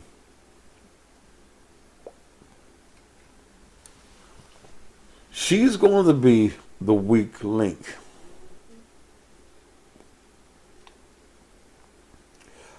At least JB stayed on the phone.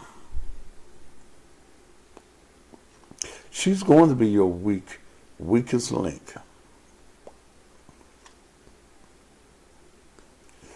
Didn't we just eat? Yeah, you hungry in. We went to Houston's. Went to Rafferty's. 45 minutes. Half empty place. That's okay. Went across to Chili's. Oh, she got married this past weekend. Went across to Chili's. 25 minutes wait. Or 10 minutes wait, whatever it was. Wasn't to do it. The place was virtually empty. We ain't got but 2 workers here. Hire some folks. I know somebody's still looking for a job. And I'm going to talk about this. I might talk about this in the midday. That this giving away shit. Do y'all know it ain't going to last forever? This little $300 a week y'all getting, it ain't going to last forever. Then your ass going to be back out looking for a job. And bet not a motherfucker in the world talking about let's have a back to school drive with book bags. If y'all ass can't buy no book bags,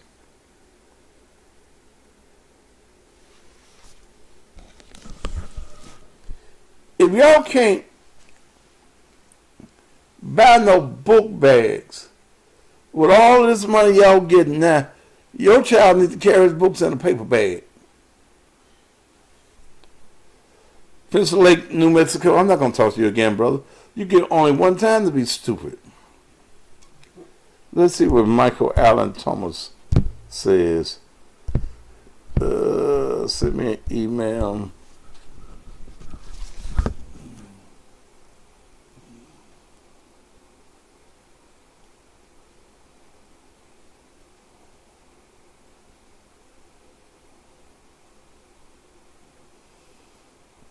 So you're going to send me $72, Michael, to get you, your express package. Do you want, you didn't say whether you want the pills or whether you, the capsules, let me use the word capsule, or the coffee. And we have an order on you that should be, Steve, if you're watching me, check out the tracking on Michael Allen. But yeah, man, don't send me the $72, and we'll make sure we express your order to you.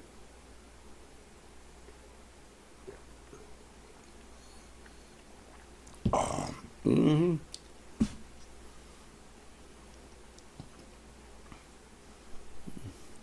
Yeah. You know, and I eat out a lot. Mel cooks, but on the weekend we eat out. So I went from Rafferty's to Chili's. And let me get y'all, can I say something? I want to tell you the truth. Chili has a whole lot of black folk. And that particular Rafferty's has basically nothing but black folk in it. And y'all ain't gonna work. I left there, went right up the street, the Houstons, 8, 9 waiters on the floor. Saw Dr. Harrington there. That's his hangout. Had a lovely dinner. Didn't have to wait. The white people were nice to me. Little black woman down there at Chili's rolled her big old fat ass with me, what fat ass. Because I wanted to know why you can't get nothing to eat and had the restaurant is there, and how come folk ain't going to work. But y'all gonna run out of monies. Okay? And I'm hearing people putting on my page about the problems that they're having.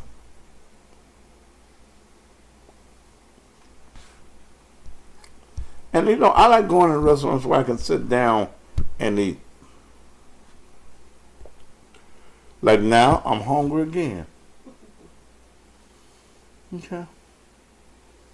Where we going, East End? Huh? Where we going, East End? Go somewhere. Huh? We go somewhere and eat. We got to buy another meal. You gonna pay for dinner? Sure, I still got your card though. No, you ain't got my card. I got my card back. I bought dinner last night. Don't even know. Y'all hear her giggling tonight, don't you? Ooh. Ass couldn't giggle last night. Ass high as a kite. And they got my ass high last night. Man, she got went to bed at 7 o'clock. Yeah, she was in the bed. By the time I went on the show, she was coming through the door. I was going on there. So she told me I'll see you about 8:45. Brought her ass in there. I had to go back there and check on see if she's still living. 4:20 day. And her damn sister.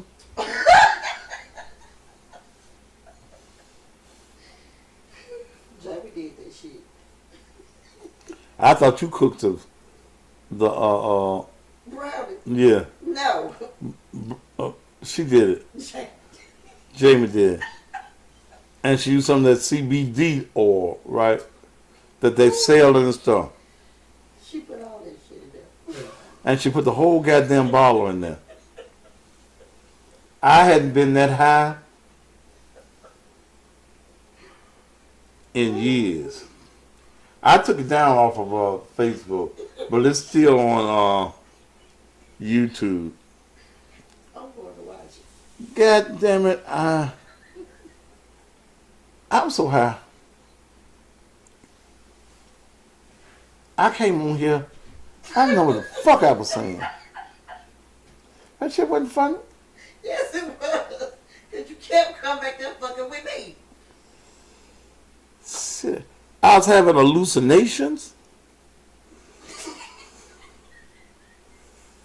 Shit. I was like, what is he My mind was like working. What I'm going to say right now would not come first. Something else would come first. Then in my mind, go back to it. Then I got paranoid. Okay. Shit. I was high. You came back there told me. You said, so I wasn't going to laugh tonight. You came back and you told me. You said, I said, where you going? You said, I was high as fuck. I had to tell the people that I'm going back. I said, going back where?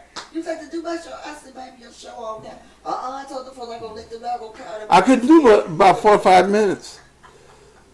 I was so motherfucking high. God damn it. I admit mine. I don't never want to be high again. Then you come back. Man, the people said they miss you. Come on. I said, I'm not coming no damn way. Nope, you told me stay off the show. Shit. I ain't your co-host. Shit. Ooh. I fucked up.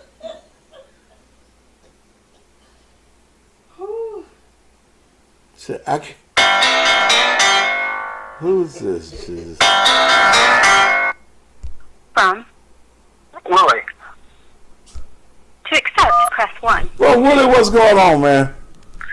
What's going on, man? Since you just brought up the subject, I was listening to the show last night. I was like, what the hell going on with Pastor? God damn it.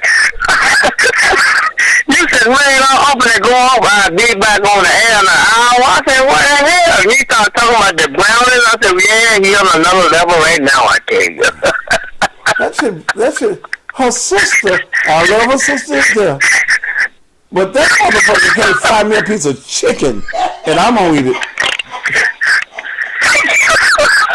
Yeah, but yeah, then the reason I was calling you, well, I'm coming down to visit family next week. I'll be down in the Delta next week. So I'm flying into Memphis tomorrow night, but then I'm flying out next Wednesday. So, you know, I would love to meet you and maybe buy you a dinner or something, man. You know, so I'm gonna be in the area. You know, if it's up to you, you know. So wait a minute, man. See, my wife wants to go everywhere I go. So you must about us a meal. Wait, she can come along. I'll treat her too. No problem. No problem. Y'all timing out Instagram. Y'all want to come back for a few minutes while me and Mel figure out what we're going to eat? Man, how is the dick medicine working for you? It worked out pretty well. I didn't have a chance to call you back, but it worked out pretty well. Everybody happy in the Willie camp right now. So, you know, I didn't get a chance to call you back and give you a report, but everything's good. My mama's happy. I'm happy. So we all smiled over here. Let's see. Why your mama happy about your dick being hard? Well, you know, like I say, you know, it was she. At first, she was saying, because I let it sit on the table there for probably a week and a half, 2 weeks, you know, because I work a lot, you know, but I went on vacation, so I took all my vacation at one time, so I'm off for the next 3 weeks, so. You know, so I didn't have to get him to go to work for nobody. I took the coffee, and she come in the house, and you know, and I told her give me a cup of hot water, you know, and I drank it. You know, she come over there, started rubbing on my head. Cause you better get back, man. She started reaching down there, touching and going on. She said, "Oh, I feel some action." So, and if I can reach you, but then I want you to have some coffee with you. I'm going to make a purchase as well, you know. So. Well, man, yeah, you're gonna get you some more, so you can keep her rubbing on your head. Yeah. Like I said, I'm flying out of here tomorrow. You know, I'm going to go hang down with family for 3-4 days. Yeah. You know, like I said, I would love to treat you at meal for dinner, you know, and price no offer. You want to get the big bone steak or whatever you need to do, I got you. It's my pleasure to meet you guys, you know. I wouldn't even let you take us to dinner if I thought you didn't have no money.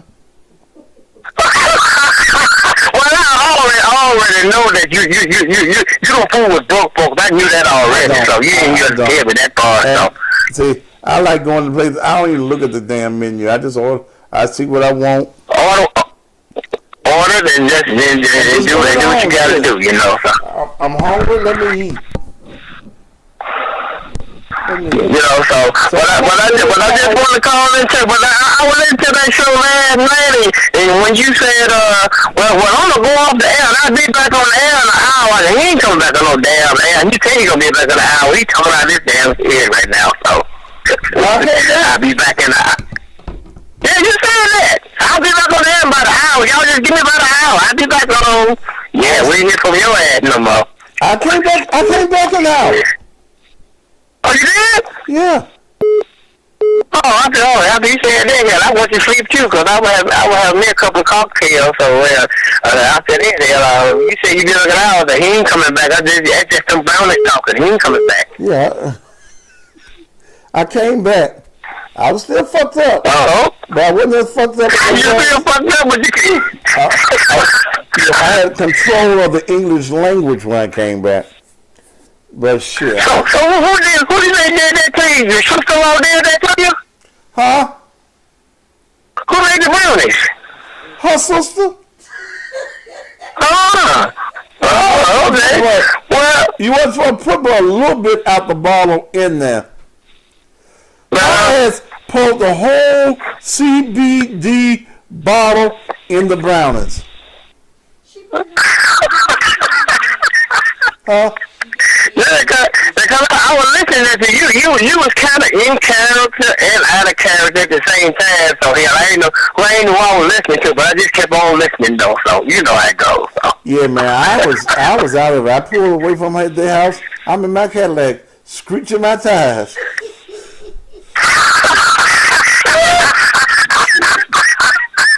Me get to that. You know, but like I said, it will be my honor and my pleasure to treat you guys out to dinner. But like I said, I'm going to spend my first 2 or 3 days with family, but like I said, I'm flying back out next Wednesday. I'll tell you where we gonna go. I'll call you while I'm down there if you want to pick up the office and let me know what you want to do. Yeah, we're gonna go to a place downtown called the Rendezvous. Okay. Like I said, I called you from down there, and like I said, I didn't leave from down there a day early. You know, with a meal, I had to get a hotel room that's taken to my flight leaving the next day. Okay. That's what we're going to do. But I'll be looking forward to it, okay? All right, my bro. Thank you so much, man. All right, my brother. I'll be in touch with you, okay? Do that. All right, have a good night. Yes, I was fucked up. I ain't gonna even try putting, something that, no. I was fucked up. I ate them goddamn brownies. And them motherfuckers were so good when I started eating them. I had some turkey necks and some greens and some yams. I started eating them brownies. I stopped eating everything else and just started eating them and eating them. She told you to slow down. And I was fucked up. I was fucked up. I wasn't all right till I went on the radio this morning. You still shaking in? No, I was hot on the radio this morning. God damn it, I played my ass off this morning. You don't know what. No, what I did was I woke up at my regular time. I'm gonna give me 5 more minutes of sleep. And got up under me. And got up under you. And shit, then when I look up, it's 6:04.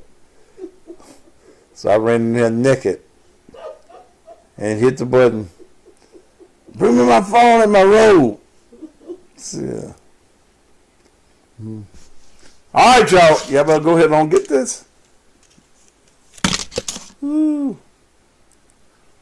And if I play that bad high, as bad as I was this morning, I was so good. Yeah. So I celebrated National Marijuana Day and didn't even know it. But it took me back then. I remember I hadn't been that drunk since I was about 22, 23, 24 years old. And I had a ball at fighting cock. All right. Phone lines open. I came back for a little bit. What you want to eat?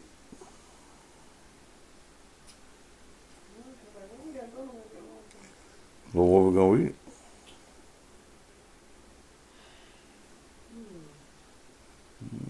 I really don't feel like going nowhere. You want Uber or something, you can. Shit. Oh, we go down to Freeway. You don't want to go to Freeway? Why?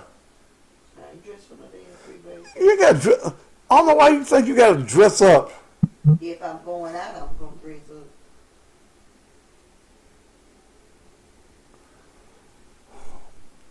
The Freeway? I don't care. This way I'm not going to Freeway? Well, that's fine, but no, don't play with me. You know I ain't going out looking on anything. I ate me some salmon, baked potato. That's like, I mean, you got, shit, I go out looking like this. Because they know I can do better. What you got to say? I mean, I know you got to look for you, Mrs. Thaddeus Matthews now. People look at you different. What proof of fighting cock? It must have been the highest proof. Because I drank that shit. And I was in the twilight zone like I was last night. I got paranoid and shit.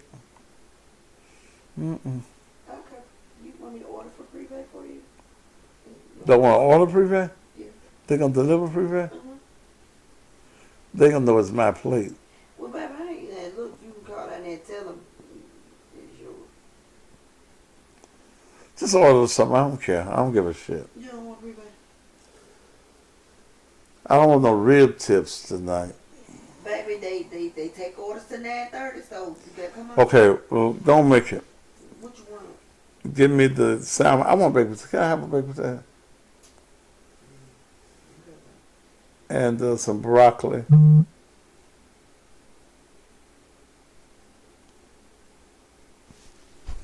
No, big time. So when you didn't order no pills, because I hadn't said nothing about no pills when you made your order. Ain't nobody finna change no shit. Now, if you want that, your order's already going out big time. So I hadn't even introduced the pills where you made your order. No, brother. Don't do me like that. No. So you ordered coffee.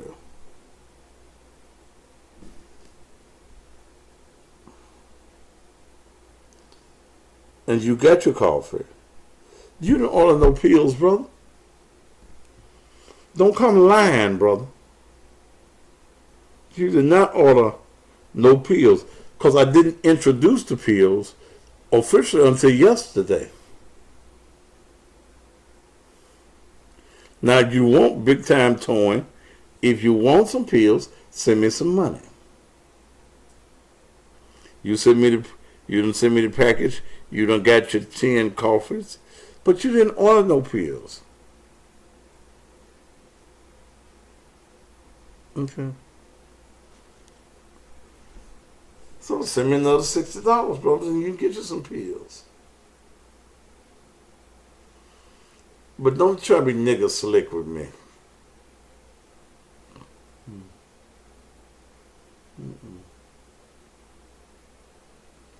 Don't be nigga slick.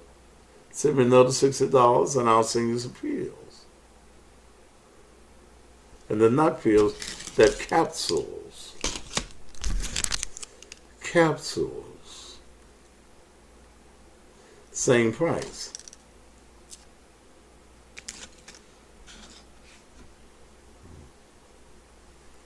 Well, they were just introduced yesterday, brother.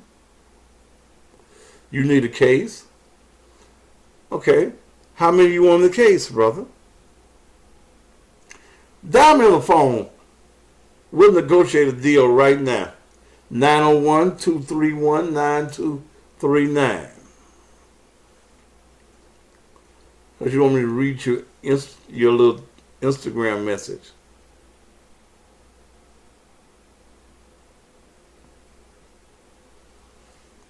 Call me, brother, and we will negotiate a deal.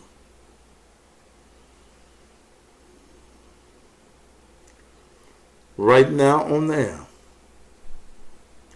Which one's stronger? I'm a user of the coffee, but I have used the pill in an emergency. So, and remember, I've had this product. The first thing I saw was the capsule, and I've been doing this 10 years. And the first product that I saw was the capsule. Then I was introduced to the coffee. Come on, brother. You just say you want a case. I'm ready to negotiate. You have money, I have case.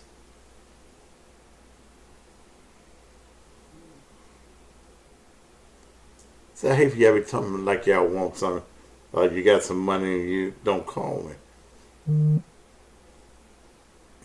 My number is 901-231-9239. I'll put the pencil and paper to you right now. I'm good with pencil and paper. Alt, tabs, alt, over to this alt. Shit. All I'm missing is a cement pond.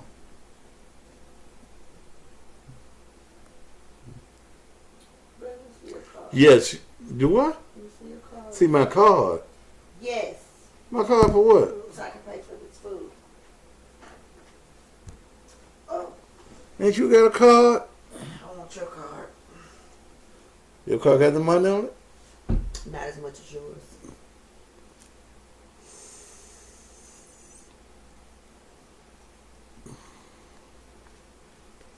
Take it off of this one. Double ringtone. Big time. To accept, press Big time towing. What city you in, man? I'm down in Georgia. Okay. I need a case out so I can sell them. Is the pillow as good as the coffee? Yeah. All right, boy. We look at how many pills come in the case. I don't sell about, man. I ain't never sold about no case. How many pills you want? I want a case. I ain't trying to spend $50 here and there. I want to buy a case. Okay. How many you want in the case? Whatever I can sell. I'm trying to sell. I'm trying to push them like you pushing them. Okay. How many you want in your case, brother? And I'm gonna give you a price. What you listen? What you selling for each pill? Well, there are people that sell them for as much as $15 or $20. Okay, realistically, if I wanted to move them, what we talking? $10 to $15 a piece? Yeah. So how many pills you All right, want? so you think I would want to start off with at least 30 and see how they move? 30? Yeah, I ain't gonna buy 100. No. It go from 5, brother. So you want 30? I need 30. If I can move it, they selling 15 a piece. Yeah. Okay. They should be moving like perks. Okay. You. They $10 a piece. How fast you want? 30. Huh? I want them fast as you send this coffee to me. Okay. Well, they're still $10 a piece. Listen, DM me or whatever. We talk price and I see you. No, I'm giving you the price now. It's $300 plus shipping. All right, you ain't saying that. 300? Yeah. $300. You want it overnight? No, I don't need to move overnight. You want them in regular mail? Yeah, man. Huh? You want regular mail? Yeah, priority. Whatever you was doing, you can fit them in one of these little white envelopes like you sent the coffee. Yeah. All right. Text me now. I 310. just paid you already. Huh? Money done. When you send I it? paid you already. Cash app. Check your cash app. It's done. Well, wait a minute. Let me check. This call is now being recorded. Uh-oh. Wait a minute. You still there? Yeah, I'm still here. All right. Let me go to Cash App. Make sure you send enough money. I was trying to call, but it's busy.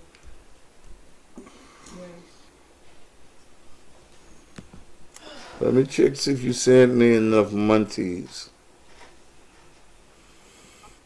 These pills better be worth it like this coffee. No, ain't nothing better be shit. Cause I'm trying to see if you didn't send me any money. I did send you some money. I'm about to screenshot the cash app. Let me see. Yeah, that is Matthews 300. Done. You're $10 short. What is it? 310? All right, you got the 300. You got the bulk of the money already. I'll send you $10. You know I ain't bullshitting. So I need my product. Are you in the Atlanta area or some other area of Nah, I'm just down here in Georgia. I just work down here. Okay. I live in Philly. Okay. Well, I got your address and I'm gonna let you go to $10 this time. Don't make it no habit. Yeah, because we gonna do business in the future. If these pills popping, like the coffee popping. Okay. You got your have you used the coffee yet? No, I ain't used the coffee yet, but somebody I know put me on the coffee and he said the coffee works. So, you know what I'm saying? I take their word for it. Okay. Well, you need to stick your own word in that. So I got your $300. You'll have 30 pills on the way in the morning. Gotcha. Okay. Appreciate it. Okay. Thank you, sir. All right. All right.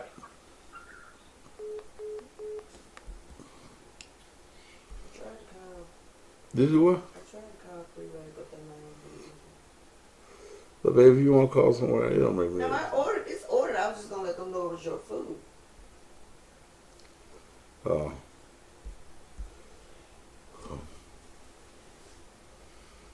If you can't get them, they probably answer the phone.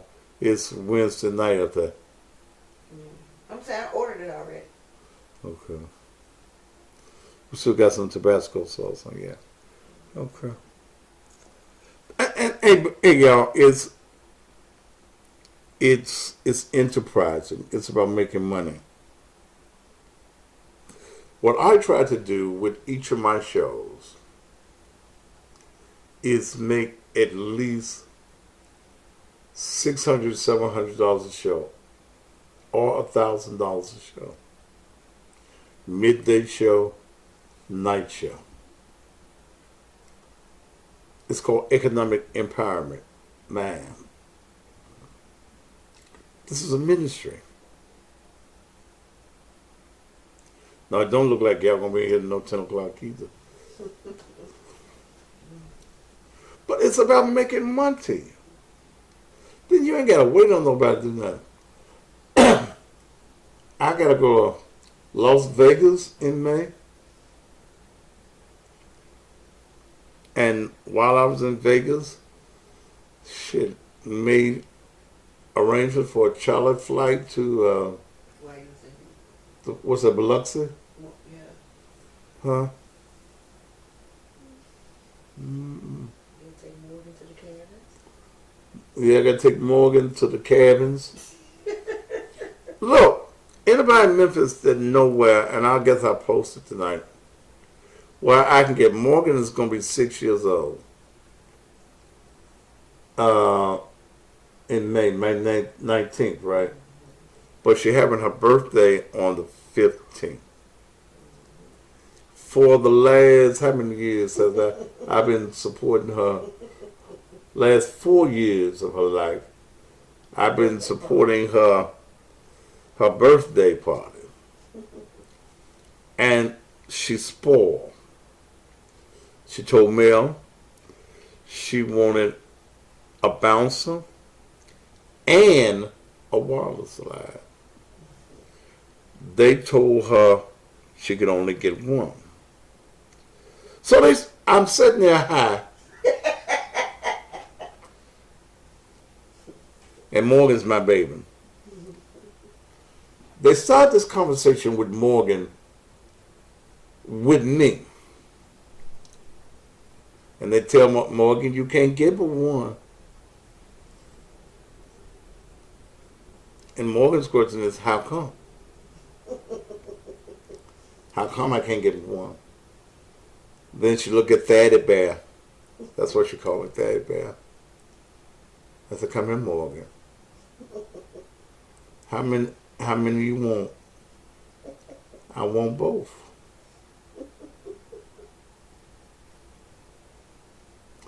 So I guess I gotta get both. She will not understand me saying no to her. So I gotta get her a big bouncer for her and her brothers and whoever else they inviting, and one of them big water slides. Okay. But Dre Maxwell, you might not be in Memphis, though, baby. If you ain't in Memphis, it ain't gonna do me no good. But she gonna get both. Yeah. She won't take me telling her no. And she's so sensitive. She'll tune up and cry. One time I'd say something to her, Daddy Bear make me mad.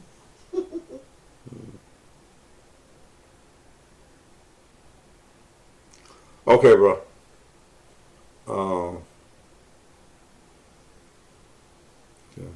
Yeah, she's spoiled. She worse than me. She said she in Bartlett. You in Bartlett? Okay. I need the best water slide you got. And a bouncer for Saturday, May 19th. May 15th. May 15th. Now give me a price. For me. Send me some pictures too. I know what damn water slides look like. I ain't gonna get my big ass on there and go no water slide. No. Yes, you are. You's a goddamn lie. That water slide won't be able to take me. Shit, he told my doctor told me you look like you're losing weight today. So you on my page. You're in Bartlett. I love to do business with you. You all set up and deliver, and you ain't gonna try to take my arm and my leg. But I'm willing to pay you a very fair price and allow you to make a profit. But I know when I'm being fucked. I've been fucked enough to know a good fucking when somebody is trying to give me one. But I can't tell Morgan no. She would not understand it. You tell me no. I can tell you no. You're grown. And I don't tell you no to too many things. Nope, you know. Not too many things, but there are going to be some things I have to put my foot down on. Okay? But Morgan don't give a shit about me telling me I'm going to put my goddamn foot down. That don't mean shit to her. So, but that's my little girl now, so, you know. And I'm going to have her condition where ain't no little boy going to be able to fuck with her. Okay? That you're gonna know what first class is and what style is and regency is, you know, how to be regal before you meet a man, a little boy. You're gonna be done had the best of everything that you can have. As long as you stay mannerable and respectful. She looked just like male. She act like male. Okay. Male's sister, who is the mother, is a little rough around the edges. And Mel wears all that girly girl stuff. She likes bling. Okay. She likes her shoes to bling. Her dresses, whatever she has to bling. So Morgan is doing the very same thing. She has to have some bling. So, you know, you take the child and you mold the child.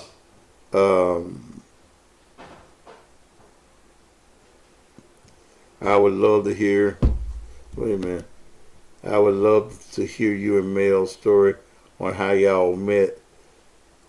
I would love to hear y'all love story. It ain't all been a love story, baby. Shit. I met her in a club on a Sunday evening. I was there to promote a blues act. And I'm sitting at the bar, minding my own business. And hear this girl with this, she had some blue jeans that day and some high-heeled shoes. She wore 10-inch heels. How long ago? 6 years ago. And she went to the bathroom. I saw her going. But the counter blocked her ass. But when she came back, I saw her ass as she was sashaying to her seat. Her mama knew who I was, but I don't think Mel was all that familiar with who I was and how great it was and all that shit. So she went to the bathroom again. Came back, I saw that ass again. And the hoe in me just jumped out. I hit on. Found out she was married. I was going through my thing right then, wasn't I? Had I left the house? No, you hadn't left. I had left the house. Me and my wife were still living in the same house. Yes, separate Okay, bedroom. we were separated in the house. You know, shit. And she was still with her husband. And then we got a frost advisory from the night. God damn. I told her I wanted it. That is not what you said. I told her I wanted you, baby. What did I say? I actually approached you first. Did you? Because my mama was having a fit, wanted me to come over there and ask you if you was the man that played the blues on Friday night. And she wouldn't hush, so I got up and came over to me and my cousin. Okay. And I told you. You approached me. I approached you. Yeah, yeah. For my mama, and then what you said, well, I said my mama want a picture. And you told me that you would take a picture with my mama if I would agree to have a drink with you. And I said, okay. That's been many drinks ago. I agree. Then she left her husband. You didn't give me a choice. I didn't. Okay. Shit, I'm gonna give my motherfucker a choice, so. Shit. See where you at now, don't you? And that's all that matters. Folks recognizing you out in the public. I don't like that shit. Oh, but that's what you want. That is not. Somebody needs to know about me. They need to know about me. That, you know why I was saying that shit. Don't play with me. They know about your ass now, don't you? Yeah. Y'all up in the Walmart and folks. That man too I had to swag. stop your hoeing. Huh? I had to stop your hoeing. How you gonna stop my hoeing? It better be stopped. Oh, I ain't hoeing no more. And that's what I said. I'm converted. The day that I was converted, the greatest expense my soul ever had. I can't forget it. Whatever. Yeah, I done hold enough in my life. You really have. Oh, Jesus. I was a hoe, baby. I know you were a hoe for 5 years and 8 months of the relationship. No. You're a damn lie. No. You're a lie. You didn't stop till December. I'm a changed man. I see it. But baby, that's okay. I love you. I turned pussy down now. I broke a lot of women's hearts when I said I was getting married. Folks that used to text me every morning on the radio. Quit They don't texting. text you no more?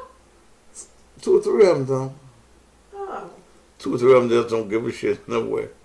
They know they can't have me, but they still love me. That's good. They supposed to love you. I'm such a lover. See, women be want a man like me. And they be disappointed in the non-factors that they have at the house. I wouldn't want you. A man- Nobody else wanted you, didn't want you. Yeah, well, it's a motherfucker want me, and I'm sure some other men want you. Of course. But they know the danger in stepping to Thaddeus Matthews' way. They know the danger. It's a danger, baby. Shit. It could be just good Okay. old fashioned conversation. Shit. Okay. Yeah, I broke some hearts. Some of them remind me how I broke their heart. Then I play Al Green's Hallelujah Men, A Broken Heart. Okay. We're in the after show, y'all. After 9 o'clock, anything goes on the Thaddeus Matthews Show. And I invite you to call and be a part of it. 901-231-9239. What? I need to call Stephanie for more than cake. Okay. Hey, we're going on that cruise too. You got that number? Get that number for me. They told me to call in the morning. Well, the average man's not going to step to her in my presence. Not one somebody from Memphis. Not one that knows my rap and knows what I'm capable of destroying their lives. 844. And I ain't ashamed. 952. 8257. 8252.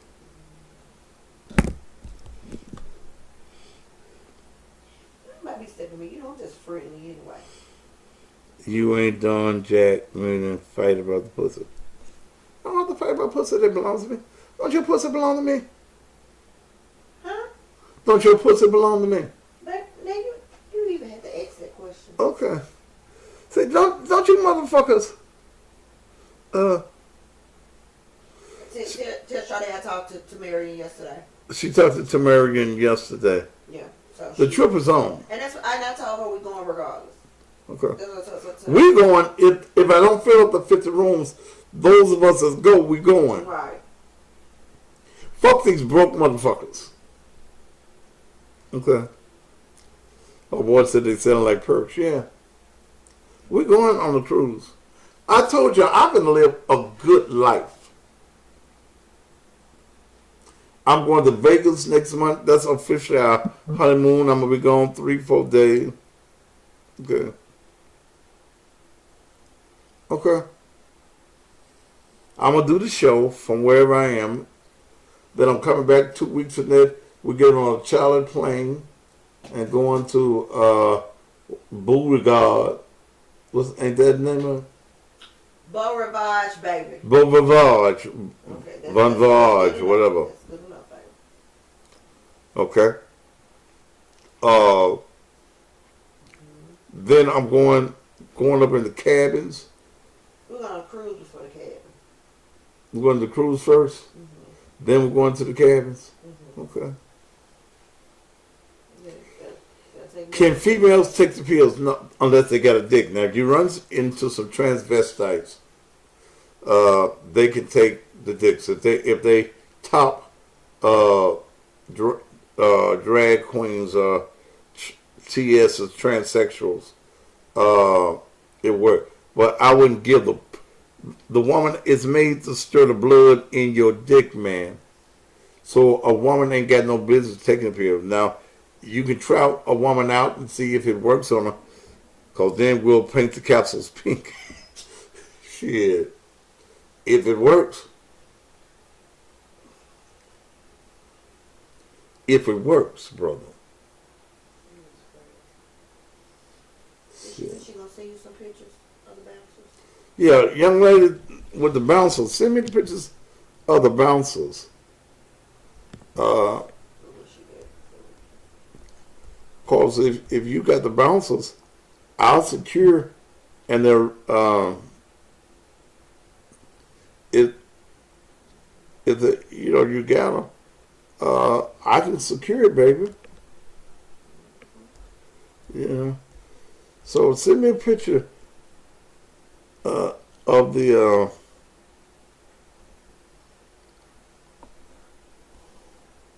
of what you get. I like to do business with our people, but Morgan don't give a fuck whether you're Chinese. I think one guy got it from some Mexicans, didn't I? Mm-hmm. Okay. And the year before that, when you put Mickey Mouse out. Yeah, I got to put my traveling shoes. I'm walking, and my energy level, as far as walking, is much better since I came off. The doctor took me off some medication. My knee hurts if I don't put that salve on now. Okay. Okay. But remember you put Mickey Mouse out. What the Mickey Mouse? Put him out. Yeah, I did put Mickey Mouse out. But, shit, he was about to forget who Minnie Mouse was. But I got to make sure that Morgan has a happy birthday. We got to get her a nice cake. Stephanie doing the cake. Well, you gonna pay for the cake? What? Is y'all gonna pay for any goddamn thing? Yeah, I got about her. Yeah, her stuff. What stuff? I don't figure that. I got about her outfit and stuff. And What do I have for the ladies? She told me she want a ring. The ladies spend money.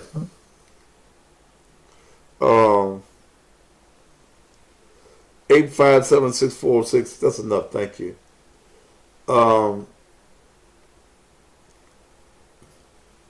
So All right, tell me what's the problem with women, so we can see if we can get us a product for that. Is the pussy dry?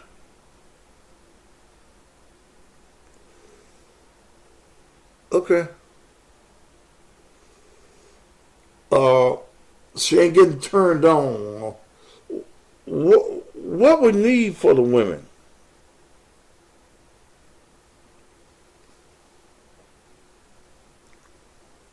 Okay,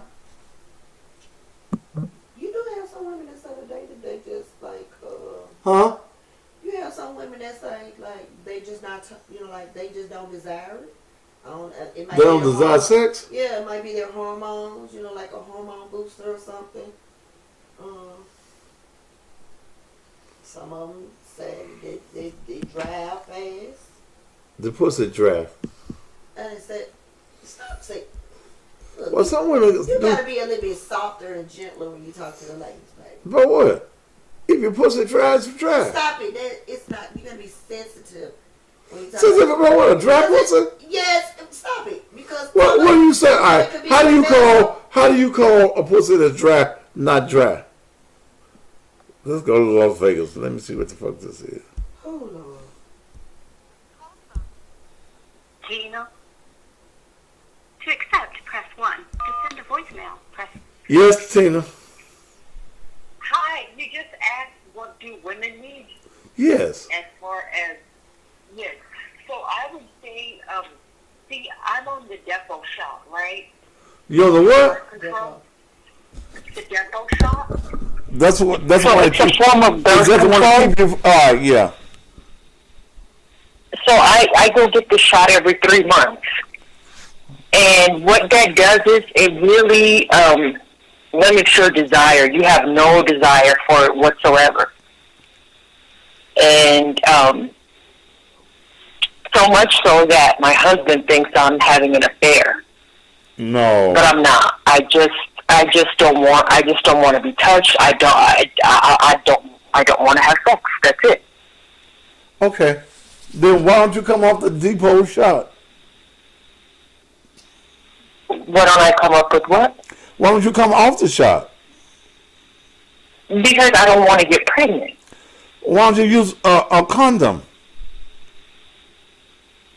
He doesn't want to do that. How about an IUD? See, I did try IUD, but I was having a really bad side effect.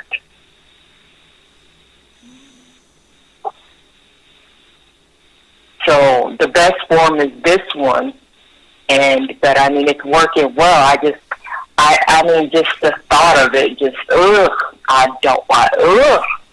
don't want nothing. You have no I don't want desire. to be touched. No desire. None. You know, they actually give this shot to men in prison too, to not make them want to have sex. Give them saltpeter shots. So if you're taking the depot shot, then why are you taking it if it's killing all the desire in your marriage? I mean, you know, even before the shot, I never had desire for it that much. You got I've any never children? been a person into that. Do you have any children? No, I don't want them. How old are you? I'm 35. You love your husband? I do, yes. And you know you want your husband to stay faithful to you? I do. You know he gonna fuck somebody else if you won't fuck him, don't you? I can't stop him from doing what he want to do. But you act like you don't care. It's not that I don't care, but I mean, I can't force myself. He knew me. He knew who I was when he met me. He knew from jump that I was not really into that. How many times you been fucked, I just don't care for it. You don't care for being fucked? No, I don't. I don't. So is it okay for your husband to go out and get him a little bit and stay married to you? I guess he can. I don't care. Because I don't care for it. I mean, I don't know what the big deal people say is so good. Oh, orgasm is this. You ain't never been fucked good. Not that special. You ain't been fucked good. I think I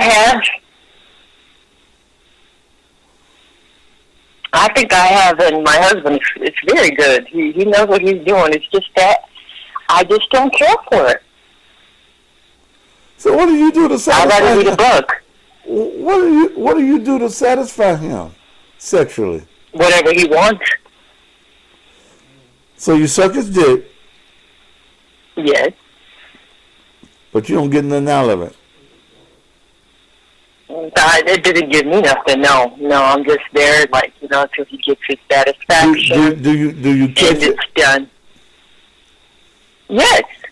You swallow it too, don't you? Yes. Okay. And But it does nothing for me. does he, after you suck his dick and you swallow it, does he fuck you then? Does he what? Does he fuck you then?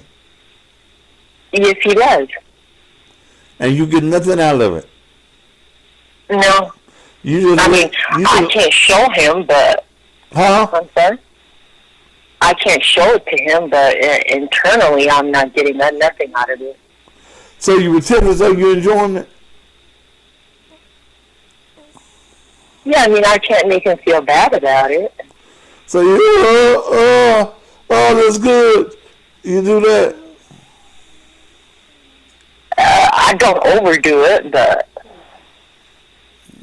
But you lied to your husband. I'm not lying. It's just he knows I don't care for it. I never had. Well, I don't know what to say for you. I'm pretty sure you have other listeners that feel, the way I do. I ain't met men I folk like just that. rather, I'm sorry? You know your husband fucking somebody else, don't you? If he is, I hope he's enjoying it. I hope she's enjoying it more than I am.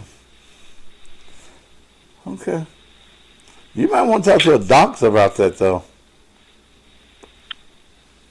I have. I've talked to my gyno. I've talked to my therapist, and they told me that it's, it's just. How long have you been married? How long have you been married? We've been married going on 12 years.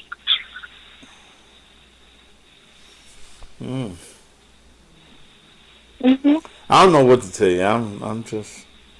You've been married to him 12 years, so, I enjoy gardening more than I enjoy sex.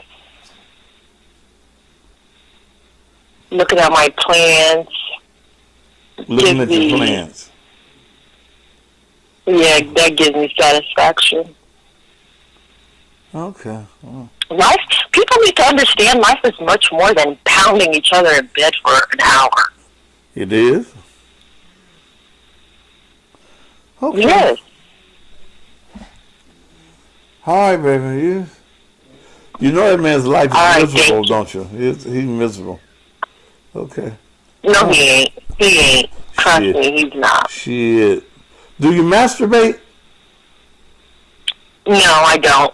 For what? Hell, I don't even like it when somebody else does it for me. How old is your husband? He is 39. Yeah, he fucking something, baby. Is he black or white? He's black. He's black? All right, baby. Yes, if he's sir. black and he's 39 years old, you white, right? Yeah. Okay.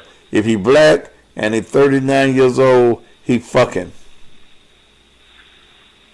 You know what I've noticed also since, because he's in barracks for 12 years. He can't last that long. He what? I feel like he orgasms extremely fast. Yeah, all that calm built up in him, shit. You won't release him enough.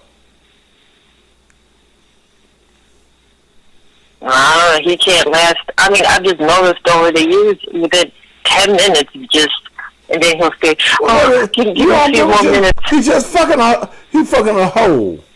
It ain't got no feelings, it ain't got no emotions or nothing. I mean, I love him. Mm-hmm.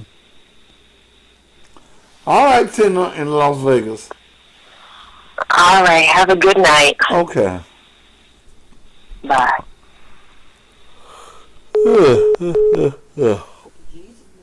Shit. Huh? Jesus and them still accepting non-applications.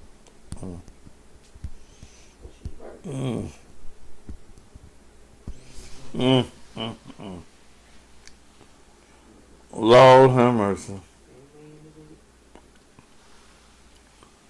Whew. That's a, you ain't screwing your husband. You can't get mad if he go and get somewhere. Right. I mean, come on now. All right, y'all. What time is it? Oh, it's 10 o'clock. Shit, I'm gonna go. I did 3 hours.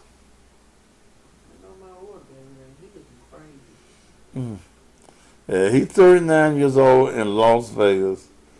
He fucking something. Well, I like your story though, anyway, baby. All right, y'all. I'm tired. Order the bedroom therapy. Get the one pill. In fact, get 5 of them. You can't get less than that. Get 5 of them for $60. Okay? You want to get to be a full-time distributor and you want 100 pieces of the product, we can do it all for you. Ladies and gentlemen, I'm tired. I'm finna go.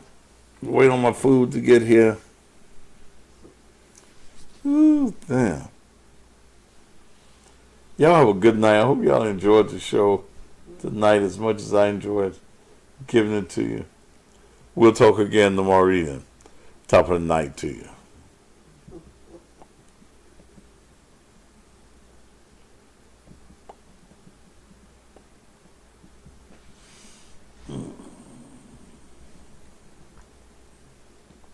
Oh, let me get you off Instagram.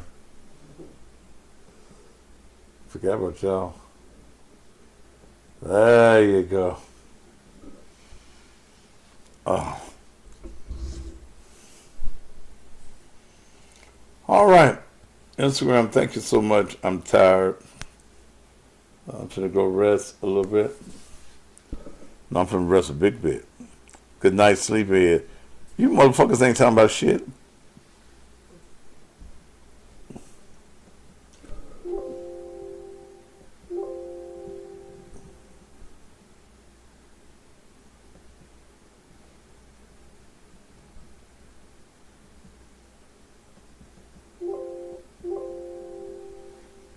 How come I keep blinging?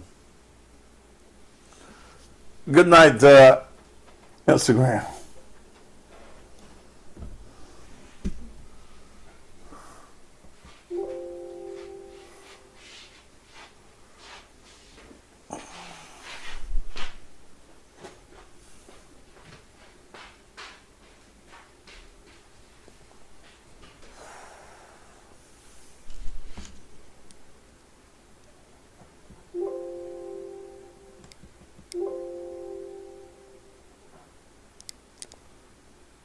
Why is YouTube still on?